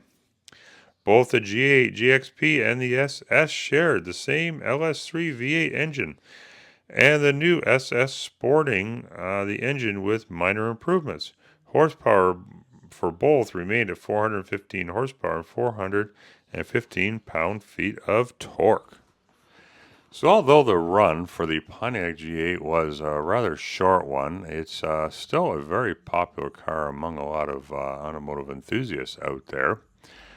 And they're becoming more and more rare today, so it's a shame that due to economic conditions and the discontinuation of the Pontiac brand at the time, that this car didn't, last a little bit longer to see where it could have really gone, because I think this car did have a lot of potential, but that's how things go sometimes. So anyhow, I hope you've enjoyed this slideshow of pictures that I put together for this one.